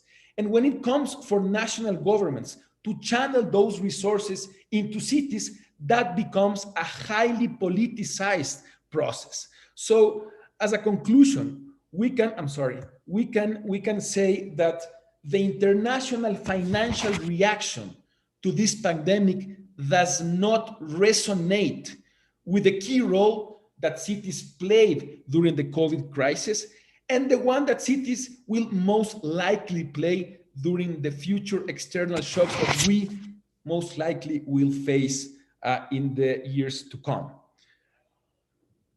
So what's my point? I think city diplomacy can play a major role, can be a great engine for change when it comes to advocate for reforms to an international financial system that was not designed for cities. It was designed for countries. We need to make it more cities friendly. We need to make sure that cities can have direct access to resources to tackle issues like climate change, like migration, like pandemics. And that's not happening now. When a city, for example, wants to get a credit from an international financial institution, in most cases, they will need a national guarantee that might not be granted by the national government because of political rivalries. So when one realizes the important role that cities are playing to tackle some of the world's most pressing issues, then it's really scary to think that because of political reasons, cities might not have access to the necessary financing to tackle these issues in an effective way. That's why we need to promote serious reforms to the international financial system.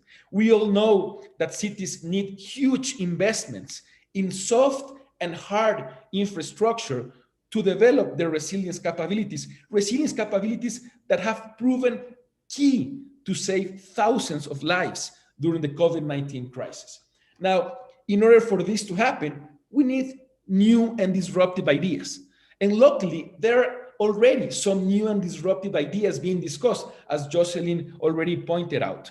For example, the Urban 20 recently announced the creation of the Global Urban Resilience Fund as a cities-led fund, a fund that will be managed by a cities platform, in this case, the Urban 20, for cities, with the perspective of cities. This is still an idea on the making, is still work in progress, but I think it's a step in the right direction. And that's the kind of ideas we should be discussing with the world's most powerful economies, with the IFIs, but also with the private sector. That's the only way we will make sure that cities will keep playing an effective role in dealing, again, with some of the world's most pressing issues like COVID-19 and future external shocks. Thank you so much. Mauricio, for your presentation. Okay, I have one question here, I think. Okay. We have a question from Lafraun Jefferson for Jocelyn, Mauricio, Carolina, and Michael panel. I like that cities share best practices, engage directly with other cities in other nations, bilaterally for emergency supplies, etc. But coming out of COVID, how can cities pause and come up with a kind of blueprint for future pandemics like COVID? Are local circumstances too particular? Are there some unifying big picture priority areas that a plan can be designed around now and that they can agree to? Okay. Who wants to start answering this question from the panel? Michael, please. Yeah, thank you.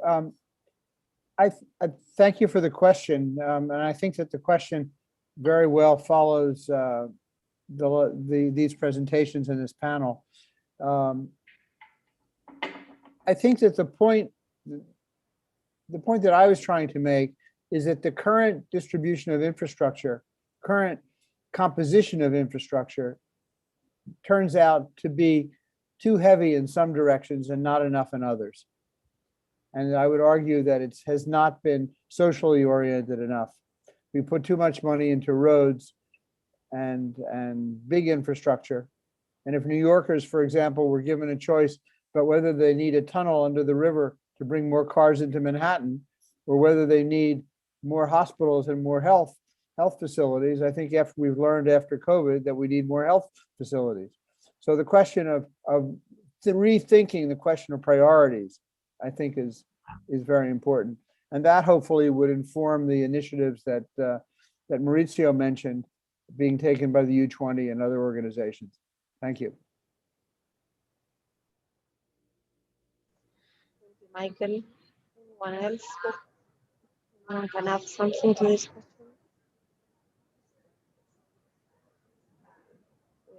We are fine. I don't see any further questions. If not, I think that we conclude this panel with a lot of information that we are going to rethink after this interesting webinar. Thank you very much, Carolina. I will now sorry, there is another question. Sure. Sorry for the interruption. For Michael and Mauricio, I'm curious to what were specific local and regional programs and actions in LATAM cities that have allowed cities to become more influential players in international cooperation and solving these challenges. Are they primarily financially based? Question from Zechariah Sadrop. Michael and Mauricio, I don't know who wants to answer first.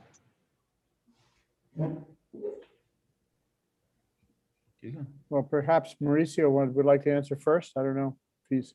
Sorry, I'm here. Sorry. Okay. So you were saying, Carolina? There's a question for Michael and you from Zach. I read it a few minutes ago. I will do it again.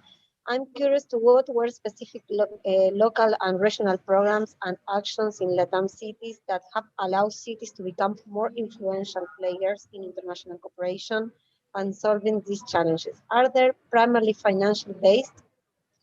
Michael was going to answer. You, of course. You want to go first, Michael?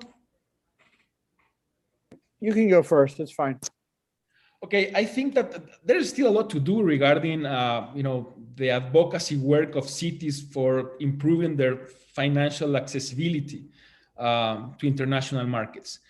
In the case of Latin American cities, even though this has been a discussion for quite a few years, I can actually highlight the leadership of the city of Buenos Aires. Buenos Aires played a key role in what I mentioned before, the announcement of the Global Urban Resilience Fund. As you know, Buenos Aires is one of the founding cities of the Urban 20 and has been playing a starring role in the development of that initiative. And last year, during the U20 process, as I also mentioned, the special working group on COVID-19 and future external shocks was created. Buenos Aires was one of the co-chair cities of that group. And it was that working group, the one who recommended the creation of the Global Urban Resilience Fund, which later on was announced by the chair city of the 2020 U20 process. So that gives us an idea of the leadership that Latin American cities are playing at the global arena to advance the agenda of cities when it comes to improve their access to finance. That, as I said before, I think that's a great step. It's a step in the right direction, but we need to do more. We need to engage more Latin American cities into this effort. And I think that these kind of discussions are very helpful in that regard. I haven't seen really a regional effort from Latin American cities to advocate for reforms to the international financial system. Of course, there's a very close connection between cities and, for example, the Inter-American Development Bank, CAF, and other IFIs. But again, I think that we need to think how to make structural reforms, because at the end of the day, all of these IFIs are governed by national governments, because the people sitting on their boards are finance ministers from national governments, and they follow a country logic, not a city's logic. That's why we need to come up with new financial facilities that are cities-led. And that's why I think the idea of setting up this Global Urban Resilience Fund as a cities-led fund is quite interesting and can lay out the discussion for future similar initiatives. I'd like to make an observation that relates to Mauricio's very good comments there. That I want to tell a little story because I think it illustrates something very, very significant. So I want to come back to this question of why some neighborhoods do better than others. And you know, there could be a variety of reasons. They could have different material conditions. They could have poorer water, less sanitation. They could have environmental problems. They could have different composition in their populations. They could have pre-existing conditions on the health side.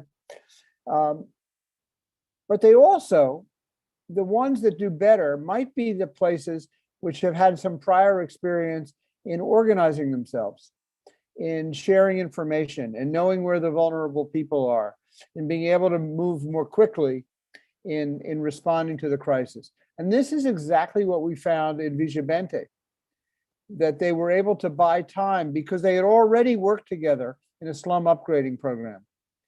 And this suggests something which I think relates back to the strategies that Mauricio was talking about, which is if we try to do things at the city level in neighborhoods, or if cities try to do things within their neighborhoods, maybe they have to be thinking about interventions and support which builds community capacity. It's not that Vigibente went through a slum upgrading program, it did. But the most useful thing turned out that it built social capital. It built social capital, and when the crisis came up, they were ready to respond. They knew what the population was, they knew where the needs were. And so they bought several key months. Whereas in many cities, in many slums in Buenos Aires, April, May, June were disasters. Vigibente was in relatively good shape. So I think the question of how do we use interventions to meet capacity building objectives has got to be another part of this whole strategy and what goes on at the city level. Thank you.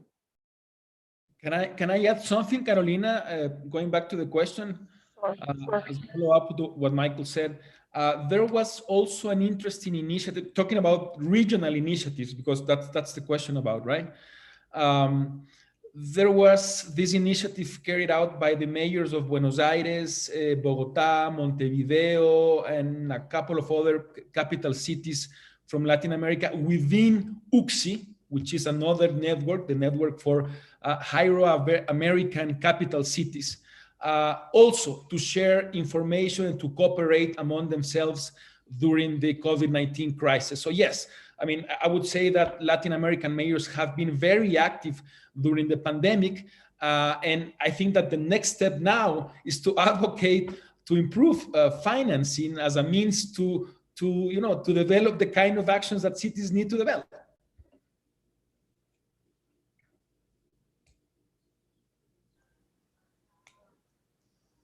Very interesting exchange, and the importance of this is available. I don't think we have any other questions, at least here at the chat. So, Carla, now, without interruptions, I will give. Thank you once again, Carolina. I'll pass the moderation now to Pablo Ava, CARI's counselor.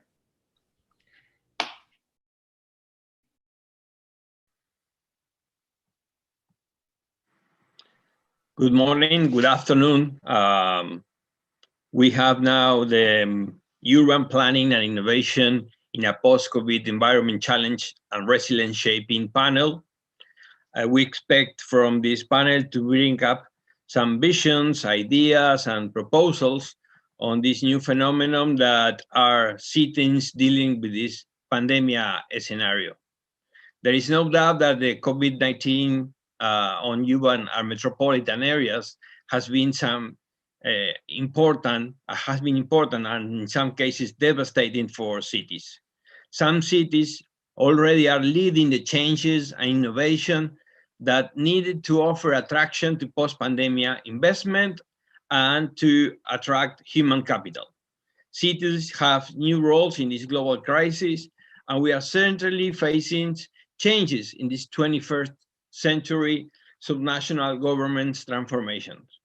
We do have a panel of very qualified experts today. We do have Hannah Abdullah. She is the main researcher at the Global Cities Program in Barcelona Center for International Affairs. We do have Andrew Tucker. He's the Deputy Director of the African Center for Cities.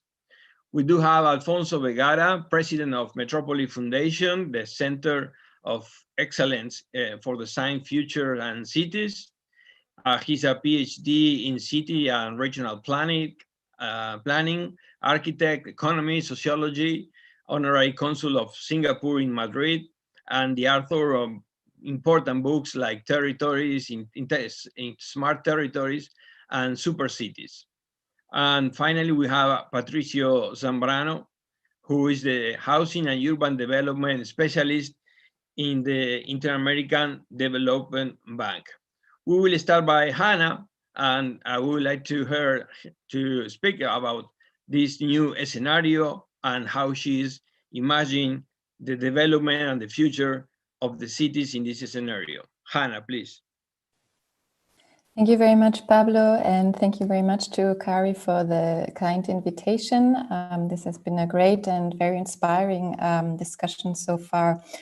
I would like to talk about the challenge for cities to chart out recovery pathways and plans that address the multiple crises they currently face. So COVID-19 has put major pressures on cities, and it has also, as Michael Cohen has highlighted in the previous panel, exposed many pre-existing problems in things like urban health systems, economic and social inequalities, labor markets, housing, food security, etc. At the same time, the climate crisis continues to loom large on the horizon, and other pressing issues such as the digital transition, which was rapidly accelerated by COVID, are also demanding to be addressed by city governments.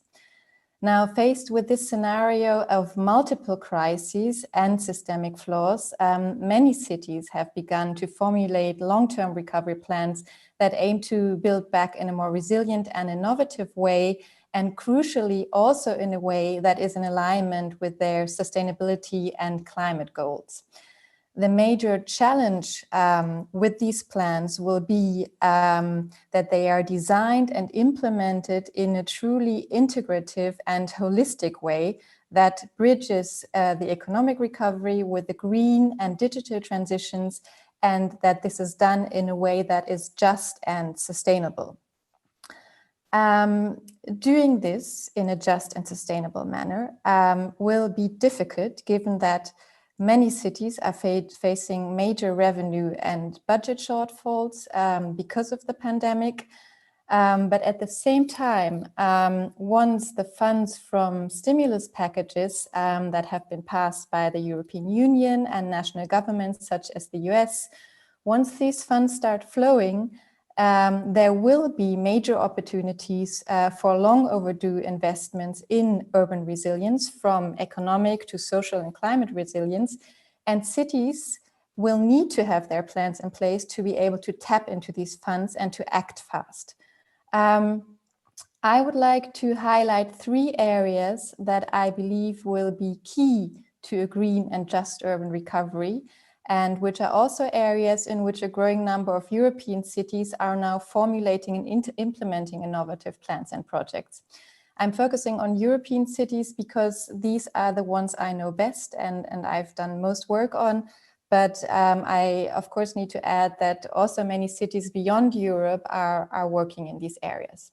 And the 3 areas I'd like to highlight are the mobility transition, energy efficient building and renovation, and the circular economy. So the sustainable mobility transition. COVID-19 has created the need for safe and socially distanced transport and has accelerated mobility transitions in many European cities and cities across the world. Measures such as the introduction of new cycling lanes, pedestrian areas, low traffic neighborhoods, and so on were rolled out in record time. The challenge now will be to integrate these short-term measures into longer-term mobility planning that is in alignment with cities' climate goals and also those of the EU in the case of European cities. So here it's important to add that since the passing of the Green Deal at the end of 2019, the EU has stepped up its climate goals and it wants to reduce its emissions by 55% by 2030 and wants to be climate neutral by 2050. And changes in urban mobility will be key to achieving these goals. Cities like Paris, Milan, Barcelona, which have used the crisis to roll out major long-term mobility planning with ambitious climate targets, are leading the way in this respect, and there's a lot we can learn from the work that's currently being done in these cities. The second area I'd like to highlight is energy efficient building and renovation. Again, my focus is on Europe here. So with European cities accommodating the large part of the EU's building stock, they are well positioned to lead action in the reduction of greenhouse gas emissions in the building sector, which accounts for 40% of the energy consumed in the European Union and 36% of CO2 emissions. Building renovation is also one of the priorities of the European Commission's Green Deal and the Recovery Plan. And in fact, one of the recovery flagships initiatives that was launched in October 2020 is what is called the Renovation Wave. And this initiative aims to boost a transition in the design, construction, and retrofitting of buildings to reduce their embodied carbon emissions on the one hand, and also to improve efficiency and energy use on the other hand. But the program goes beyond these specific targets. It also aims to kickstart the recovery of the construction sector and reduce energy poverty, both of which are issues that concentrate in cities.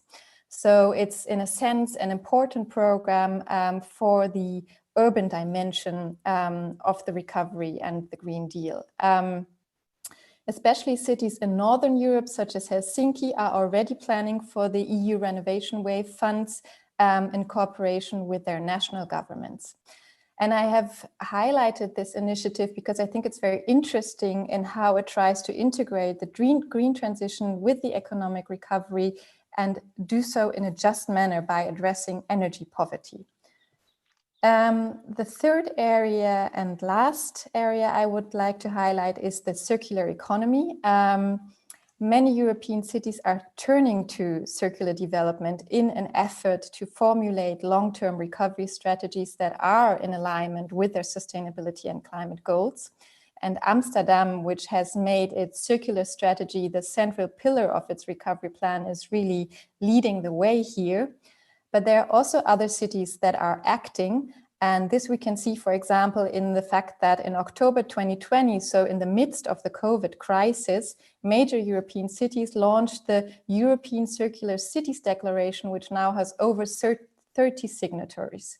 And I think the reason for why COVID-19 and the associated socioeconomic impacts of the pandemic have given such a boost to circular economy development, circular urban development, is because cities have learned that circular development is not only more climate friendly, but it also makes cities more resilient to shocks by providing, on the one hand, more resource security, by offering more flexible infrastructures that are scalable and evolve with changing needs, by also providing opportunities for innovation, growth, and employment, and also by encouraging learning and self-organization within communities. And I think this is also a point that was stressed by Michael earlier on.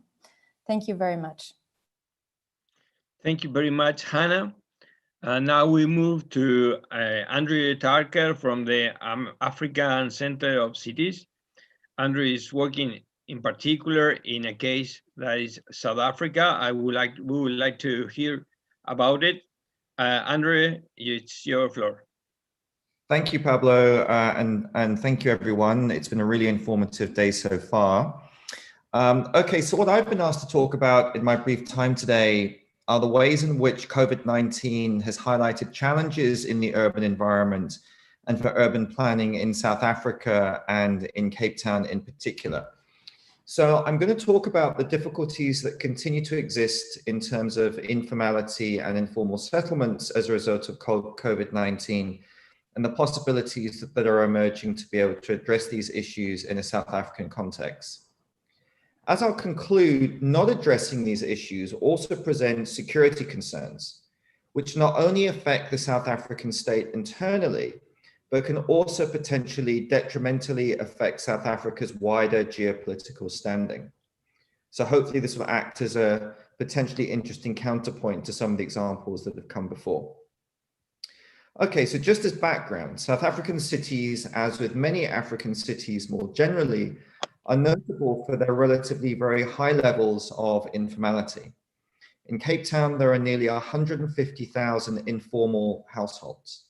And just as a point of clarification, informal settlements are those where residents do not have legal security of tenure, and as a result, their infrastructure needs, including those related to water and sanitation, can be lacking.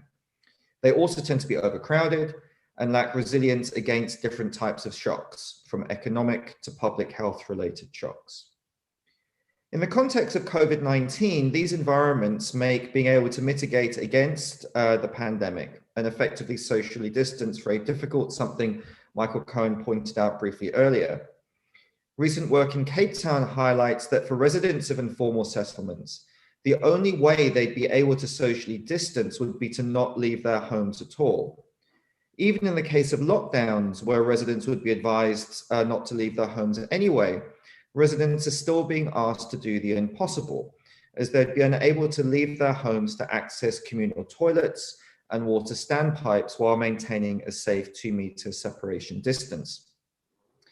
This has meant that what we've seen in the Western Cape province, where Cape Town is located, is an overrepresentation of COVID cases in township locations and informal settlements. Khayelitsha, for example, on the outskirts of Cape Town, which is a high concentration of informal settlements, represents 12% of all COVID cases in the Western Cape province, while representing only 6% of the province's population. Stellenbosch, meanwhile, a neighboring university town to Cape Town, has only 1% of the Western Cape province's COVID cases, but makes up 4% of its population. So in short, these imbalances in COVID infection are the outcome of the material remnants of apartheid urban planning, and Cape Town is no exception. So what can be done in a post-COVID environment? Well, First, it's important to appreciate, as my colleague at the African Center for Cities, Dr. Warren Smith, has written about, is that an often first knee-jerk reaction to epidemics in South Africa is to demolish informal settlements and relocate residents. Indeed, the first township location in Cape Town, established at the beginning of the 20th century on the outskirts of the city, was done in response to an outbreak of bubonic plague. And it was designed to enable what was then seen to be controlled and sanitary conditions. Already in South Africa today, as a result of the COVID-19 pandemic, there are discussions ongoing about plans to relocate residents to 27 new relocation areas. But what we must appreciate, as much of the literature on Southern urbanism has previously discussed, is that the solution to informal housing and close quarter living is not simply to demolish it and relocate people to new locations. There are, after all, numerous problems with this approach. First, this strategy easily falls into the trap of assuming that the only way for cities to develop and the only way for them to be effectively managed is to formalize in ways that are similar to the patterns of urbanization found in the global north. This strategy ignores the realities and local specificities of urbanization in the global south. Unlike in the global north, urbanization is not necessarily tethered to industrialization. And because of this, any attempt to wholesale replicate urban forms found in the global north by overriding informality in urban form runs the risk of being place agnostic, acontextual, unaware of the connections between the informal and formal parts of the city, and unable to address local place-based realities. Second, demolishing slums and relocating people often means moving people further out from the city center. This makes it harder for residents to access employment opportunities and can further exacerbate concurrent concerns such as a lack of food security.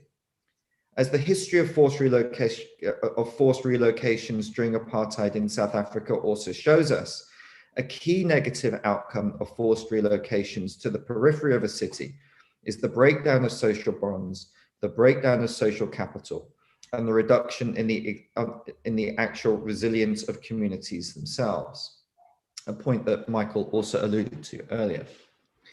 Third, there's also the risk here that the concepts of overcrowding and density can get conflated. Overcrowding is a major concern, especially in informal settlements in South Africa. As already mentioned, in the context of COVID-19, it can prove especially detrimental. Density, however, is important, for example, to make public transport systems viable. If a city is sprawling, then it makes financially viable public infrastructure systems difficult to maintain.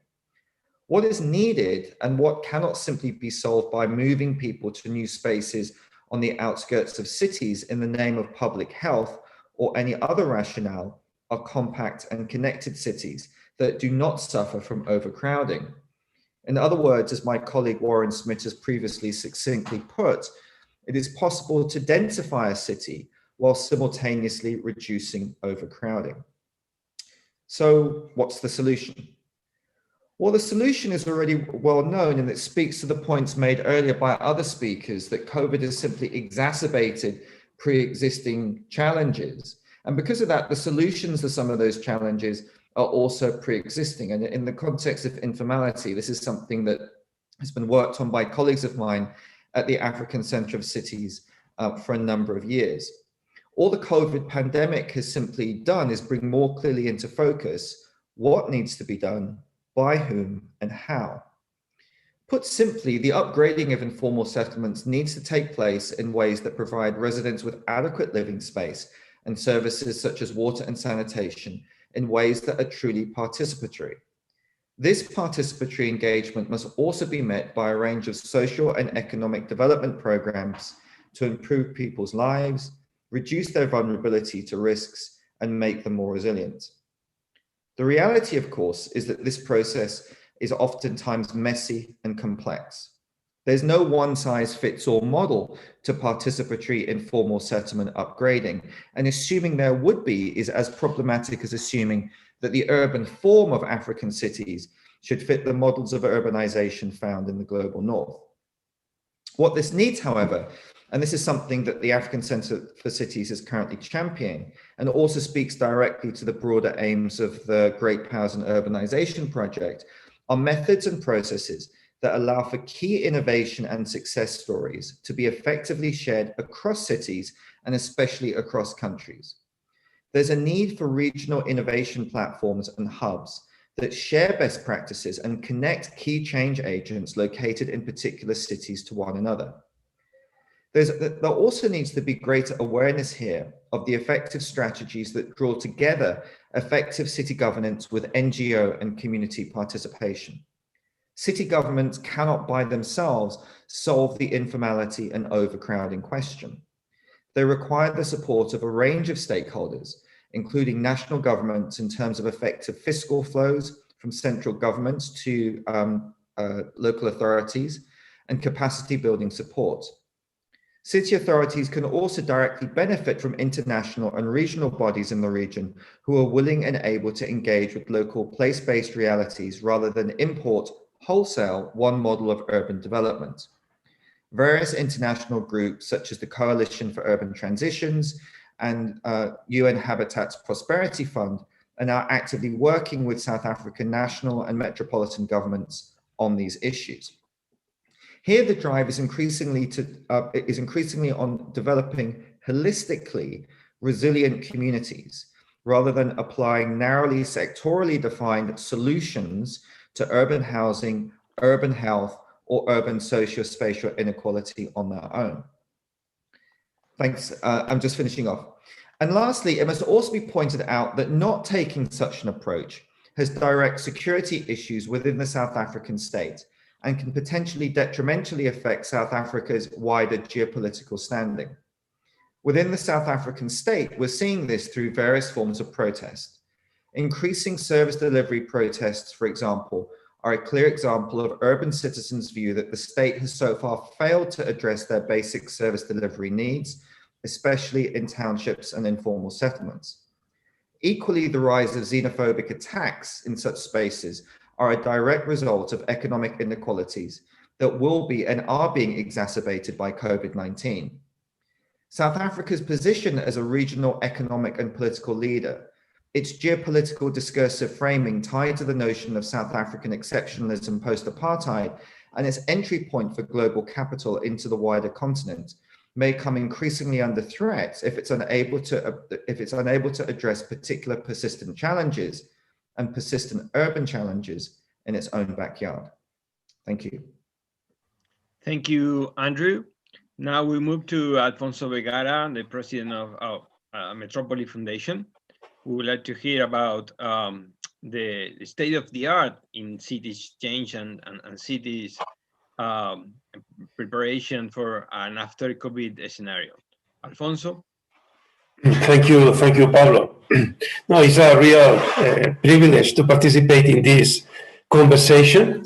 The main message I would like to share with you is the changes in the post-pandemic period for cities is the new scale of thinking, the new scale, going from traditional cities and from traditional metropolitan areas to a new scale we call super cities or territorial diamonds. I would like to present these ideas using some slides on real projects doing around the world by Metropolis Foundation. I will try to share my screen for a moment.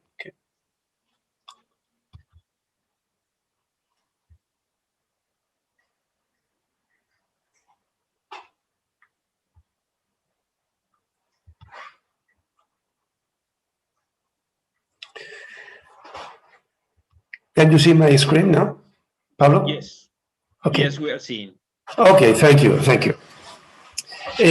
I would like to present this experience of Fundación Metrópoli, which is an international center on innovation in cities and region. We have been working in different cities around the world, and this is the EcoBox. This is the headquarters of Fundación Metrópoli in Madrid. One of the key orientation of our work is through the collaboration between UN Habitat and also with World Tourism Organization for the practical implementation of the Sustainable Development Goal. This is a huge international consensus of this goal. The challenge is the specific practical implementation of this element. One of the key message I wanted to share with you is the role of the medium-sized cities. Middle-sized cities in the global world are becoming more relevant. In less than 20 years, the participation in the GDP of the world of the medium-sized cities will go from 11% to 37%. But the problem of medium-sized cities that to be relevant in the global economy, they lack of critical mass in terms of connectivity, specialization of services, magnetism to attract talent. The only way for middle-sized cities to be relevant is through collaboration between different cities, creating urban systems, creating territorial diamonds. We apply initially this research to North America, particularly the diamonds in North America. You see the Northeast diamond. These are the new engines of the global economy, and this cooperation will become more and more relevant. Even in Europe, in the south of Europe, we see also these different structures of cities, like in the center, the Mediterranean diamond, Madrid, Barcelona, Valencia. This is a new way of cooperation and competition between different cities that can inspire infrastructure of the future and opportunities to have a balance between cities and also a balance in relation with rural and urban worlds. So I wanted to share with you this experience applied to specific context. This is Bilbao in '83. The flooding destroyed the historical center, and this is Bilbao. Today. And this is how the traditional historical core can become into spaces for innovation. And also Bilbao, San Sebastian, and Vitoria, this create this new diamond, this territorial city, this polycentric structure. Polycentrism will become more and more important in the future. So will be more resilient than the traditional megacities. High-speed train and other means of transportation can really connect these spaces and extending the economic impact of these cities through this collaboration. Also in Latin America, in Colombia, we apply the same philosophy of polycentrism to the Caribbean diamond. The Caribbean diamond is a space of around 15 million people, with cities like Cartagena, Barranquilla, Santa Marta. So you see how the river, for instance, the Magdalena River can be a backbone for logistic, for rural transformation, and also the coastal line. So at the intersection of the river and the sea, we have cities like Cartagena, Barranquilla, Santa Marta. This collaboration between mayors, between cities, is fundamental for challenging in the future our objectives. So also finally, I would like to share with you an experience in Hanoi. This is in Vietnam. You see Hanoi and also a territory in an isochrome of Hanoi of 13 minutes, 1 hour, 1 hour and a half. We have 30 million people living around Hanoi. But Hanoi is not only metropolitan area, it's also polycentric structure of cities with different functions and different singularities. So this polycentrism will really generate the new engine of the global economy in post-pandemic era, and also connecting the environment and the functionality. So the functional area and the ecological structure of the territory are the inspiration for the new generation of planning.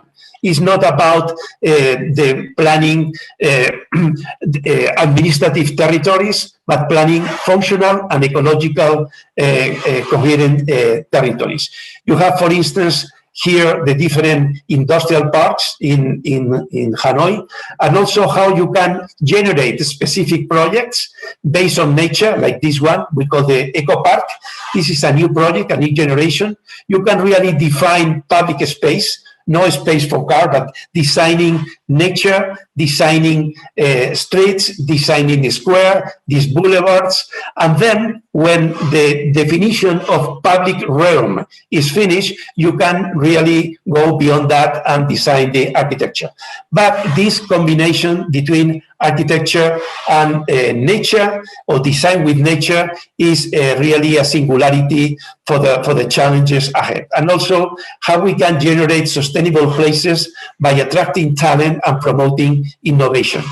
Also, it is very important, the transformation in cities that you mentioned before, like Barcelona, Paris, also Madrid, Malaga, cities that are going beyond the traditional pattern. This is the concept of living blocks or super blocks that can generate a lot of space for pedestrian interaction.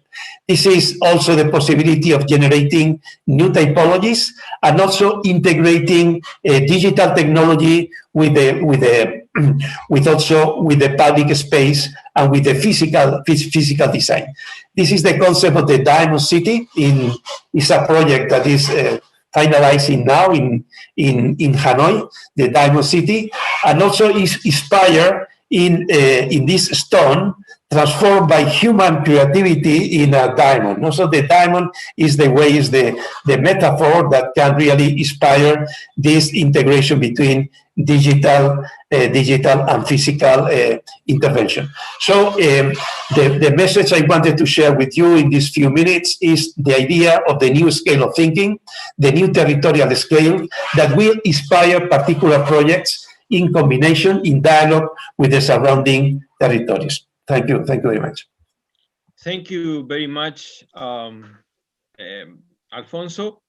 Now we move to Patricio Zambrano Barragan, Housing and Urban Development from the Inter-American Development Bank. Patricio. Muchas gracias, Pablo. Thank you for the invitation. It's a real pleasure to be able to join you. I think one of the advantages of coming in last is that I can easily pick on a lot of the ideas that were mentioned by some of my colleagues, and you'll see there are echoes of some of the messages I'd like to share with you from some of the interventions that preceded me.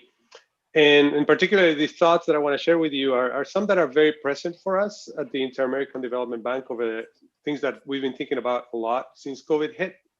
And for those of you who don't know, we're one of the oldest and largest development partners in Latin America, and we work with national and city governments to bring more inclusive and climate-ready growth to Latin America and the Caribbean. And I should say that city planning is in our very DNA, as many of the very first operations and projects we did in the early 1960s were precisely on housing and basic infrastructure projects. And I mentioned this DNA, this history, because as much as we've collectively achieved and learned over half a century, I think one of the harsh realities that we have after COVID is that for all these years, Latin American cities, we have been carrying sort of outstanding debts, and the pandemic finally came to collect. And I think this echoes some of what Michael and Andrew were saying before. And I think I want to highlight two debts in particular that are relevant for Latin American cities, and those are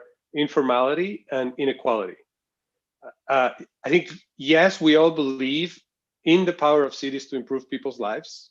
Evidence of this are the facts that you've surely heard before. 80% of people in Latin America live in cities, and our cities are responsible for over 60% of regional GDP. So the potential is definitely there, but not all is well, of course. Once COVID hit, it was all too painful to see sort of these pre-existing conditions, these legacies, as Michael mentioned, that cities are carrying. Evidence of this: 30% of households in the region still live in conditions of informality, lack of access to water, sanitation, lack of legal titling, and of course, with little to no access to public spaces and quality transportation services. And second, some of the cities in the region rank amongst the most unequal in the world. And in cities, we seem to cannot be able to redress the trend. And here I echo some of the comments that Diana Alarcón from Mexico mentioned, that this is a persistent and growing problem, inequality. And I should add that it sometimes reads as an existential threat to democracy and market economies. And so if cities are failing in this regard, so is their capacity to lead globally. And so this is the very hard reality we face. To date, Latin America registers over 20% of the world's COVID cases and close to 30% of deaths, even though we're only home to only 8% of the world's population. Some 45 million people have seen their incomes drop below the poverty line. And this is primarily an urban problem. In Argentina, for example, urban poverty may rise from 4 to 6%. And whatever progress we may have made during the commodities boom of the early part of the century, we may be losing that and worsen these legacies, these pre-existing conditions of informality and inequality. There is, of course, no democracy to the virus. It is very regressive. Jobs and income loss, as well as cases and deaths, are overwhelmingly concentrated in informal neighborhoods, much like Andrew mentioned, where informality prevails, not only in terms of housing, but also in terms of labor. And needless to say, where the digital gap, the digital divide, is the greatest. So even as vaccines roll out in the US and to some delay in Europe, these same households in Latin America don't expect to get vaccinated until maybe 2022, or who knows, maybe 2023 or beyond. So I think the lesson we have learned is that we cannot and must no longer postpone these tasks, the urgency to truly redress informality and inequality. So it feels a bit ironic to talk about planning innovation in this context, because of course, these tasks are not new. And to some extent, the innovations that we see emerging now, from reclaiming streets, reimagining the office, and reclaiming that real estate for multiple uses, bringing services and leisure closer to home, this part of this mobility transition that Hannah mentioned.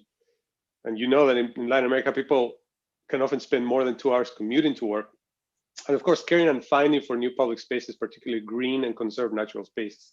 So these things that are emerging now, you could trace them back to some ideas to the late 19th century, to the mid 20th century. I think what's new is that, planners out there probably know what I mean. And this also echoes what Mauricio, my fellow Quiteño, mentioned, is that we can now meet a minister of finance or a municipal budget office and speak of public spaces without feeling like a crazy, naive dreamer. I think people get it now, right? So where do we innovate here? I think in many of the comments we hear of informality, we hear the diamond cities. I think we need to work at 2 speeds. And specifically what I mean is that we must take new exciting agendas, say one that is close to my heart, open data and digital transformation, which we truly and finally are trying to deploy with the IDB.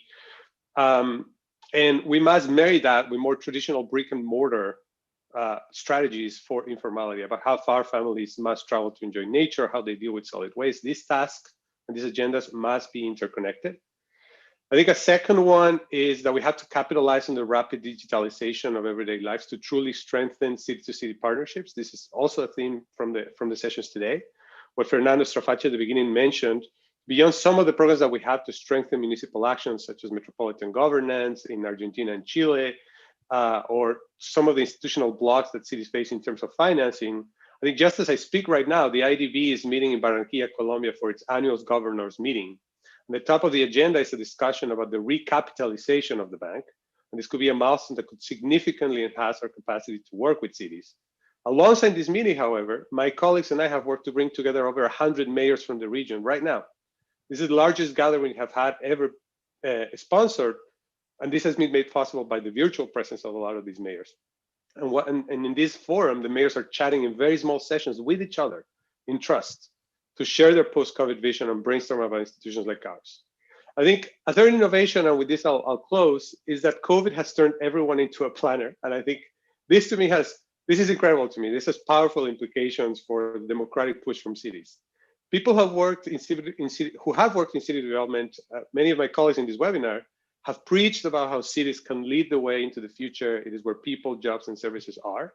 But I think in 2021, this no longer sounds academic, because people, including my wife, including my neighbors, are reflecting about huge issues such as climate change, economic opportunity, our interactions with nature and animals, mental health, through the lens of their own lived experience in the city. They see the size and cost of their apartment, their own distance to a park or a grocery store, and they're harnessing this this vision that they now have to demand for different things. And because this is what can give cities autonomy beyond political fiscal strength, I think beyond economies of scale even, the idea that there's an everyday planner around us pushing for change, I think is how cities become protagonists, true protagonists in the 21st century.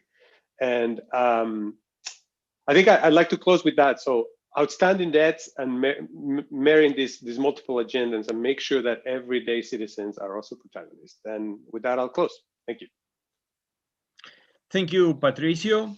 We'll see if we have some questions through the chat to the panelists. I'm not seeing any. So we would like to go back to Carla. But first of all, thanks to all the organizers and the Council of Global Affairs, the Buenos Aires City Government, Diplomatic Courier, CARI, of course, and to thank you to all the panelists to give us this opportunity to hear really good presentations or a high qualified discussion. So we will go back to Carla for the final close remarks. Thank you. Thank you very much, Pablo, on reaching this webinar end.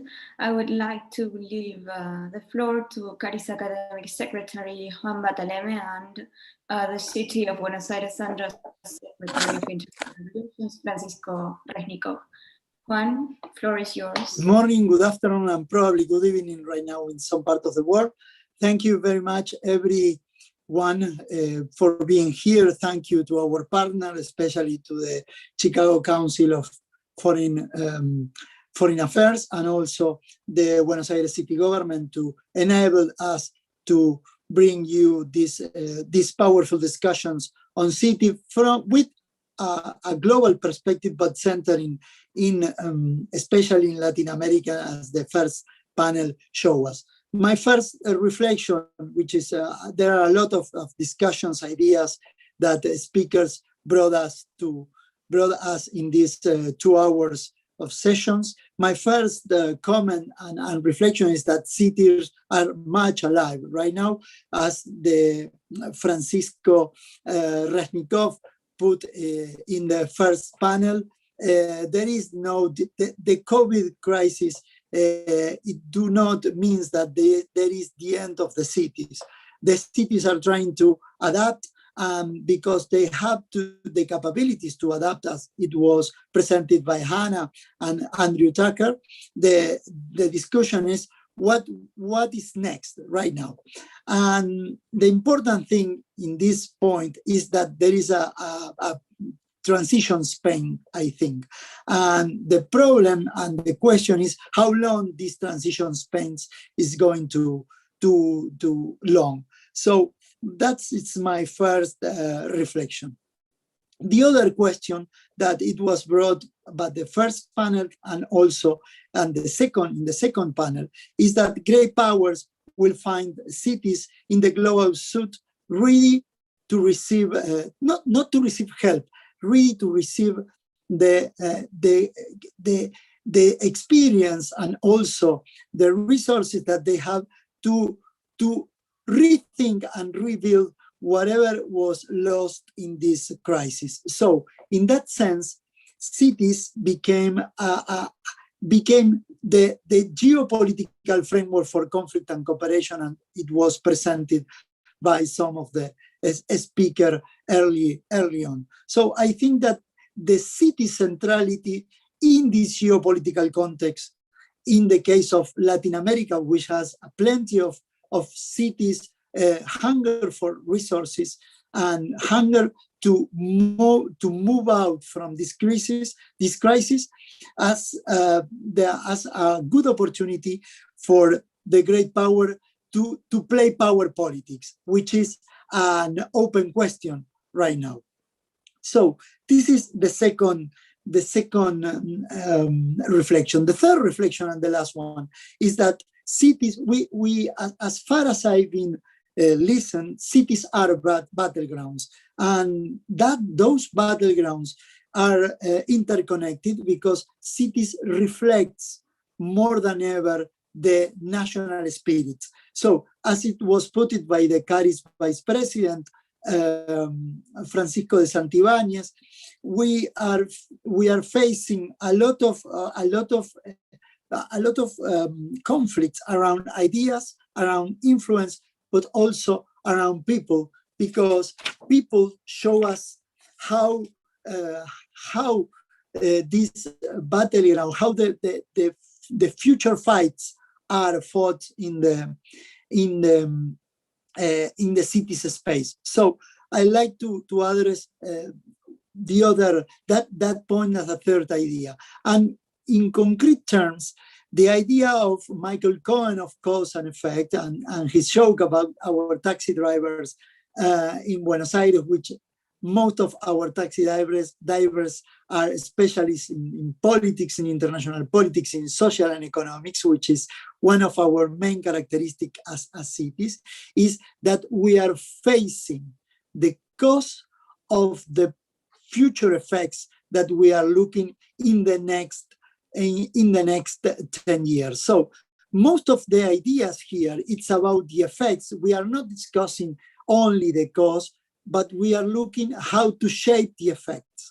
So the important thing, and that was the discussion about climate change that some of you presented.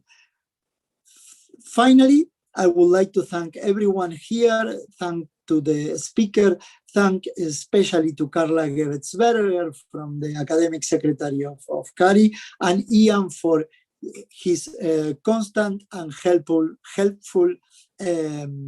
effort to bring us together in this virtual table of discussion. Francisco Resnicoff, if you like to end our webinar, I will be glad. Thank you, Juan, and thank you to all the participants. I think Juan made a great job summarizing and all what was said in the seminar. I just want to thank both CARI and the Chicago Council on Global Affairs for putting this seminar together and for providing some very, I would say, very innovative, very new ideas on city diplomacy, but also, and I think this is particularly interesting, how that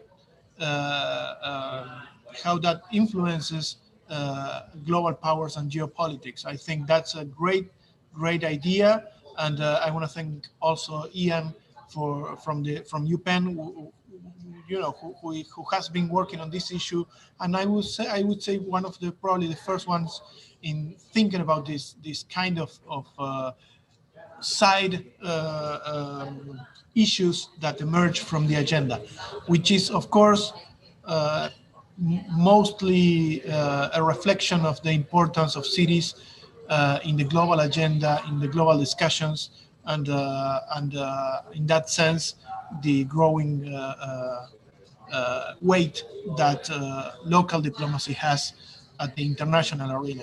As you know, CARI has been very instrumental in pushing for this agenda in Argentina. They have a special committee on local diplomacy, on city diplomacy, which is working very, very well from the last couple of years. We are proud members of that committee, and the Chicago Council, of course, has a special practice on cities, which I think also reflects the importance of this topic. We are not that many people working on this issue, but we are getting stronger, and this is a topic that I think, especially after the COVID, what Juan was saying, COVID, I think we'll see a re-emergence or even kind of a re-emergence of cities in the international arena. So having so many people connected and this level of participants in the panels, I think speaks by itself about the importance of the issue at hand. So I think this is going to be one of many joint ventures that we do in the future, and I hope the city of Buenos Aires keeps engaged both with CARI, the Chicago Council, the Diplomatic Courier, and UPenn in working on these issues. Thank you very much. Bye.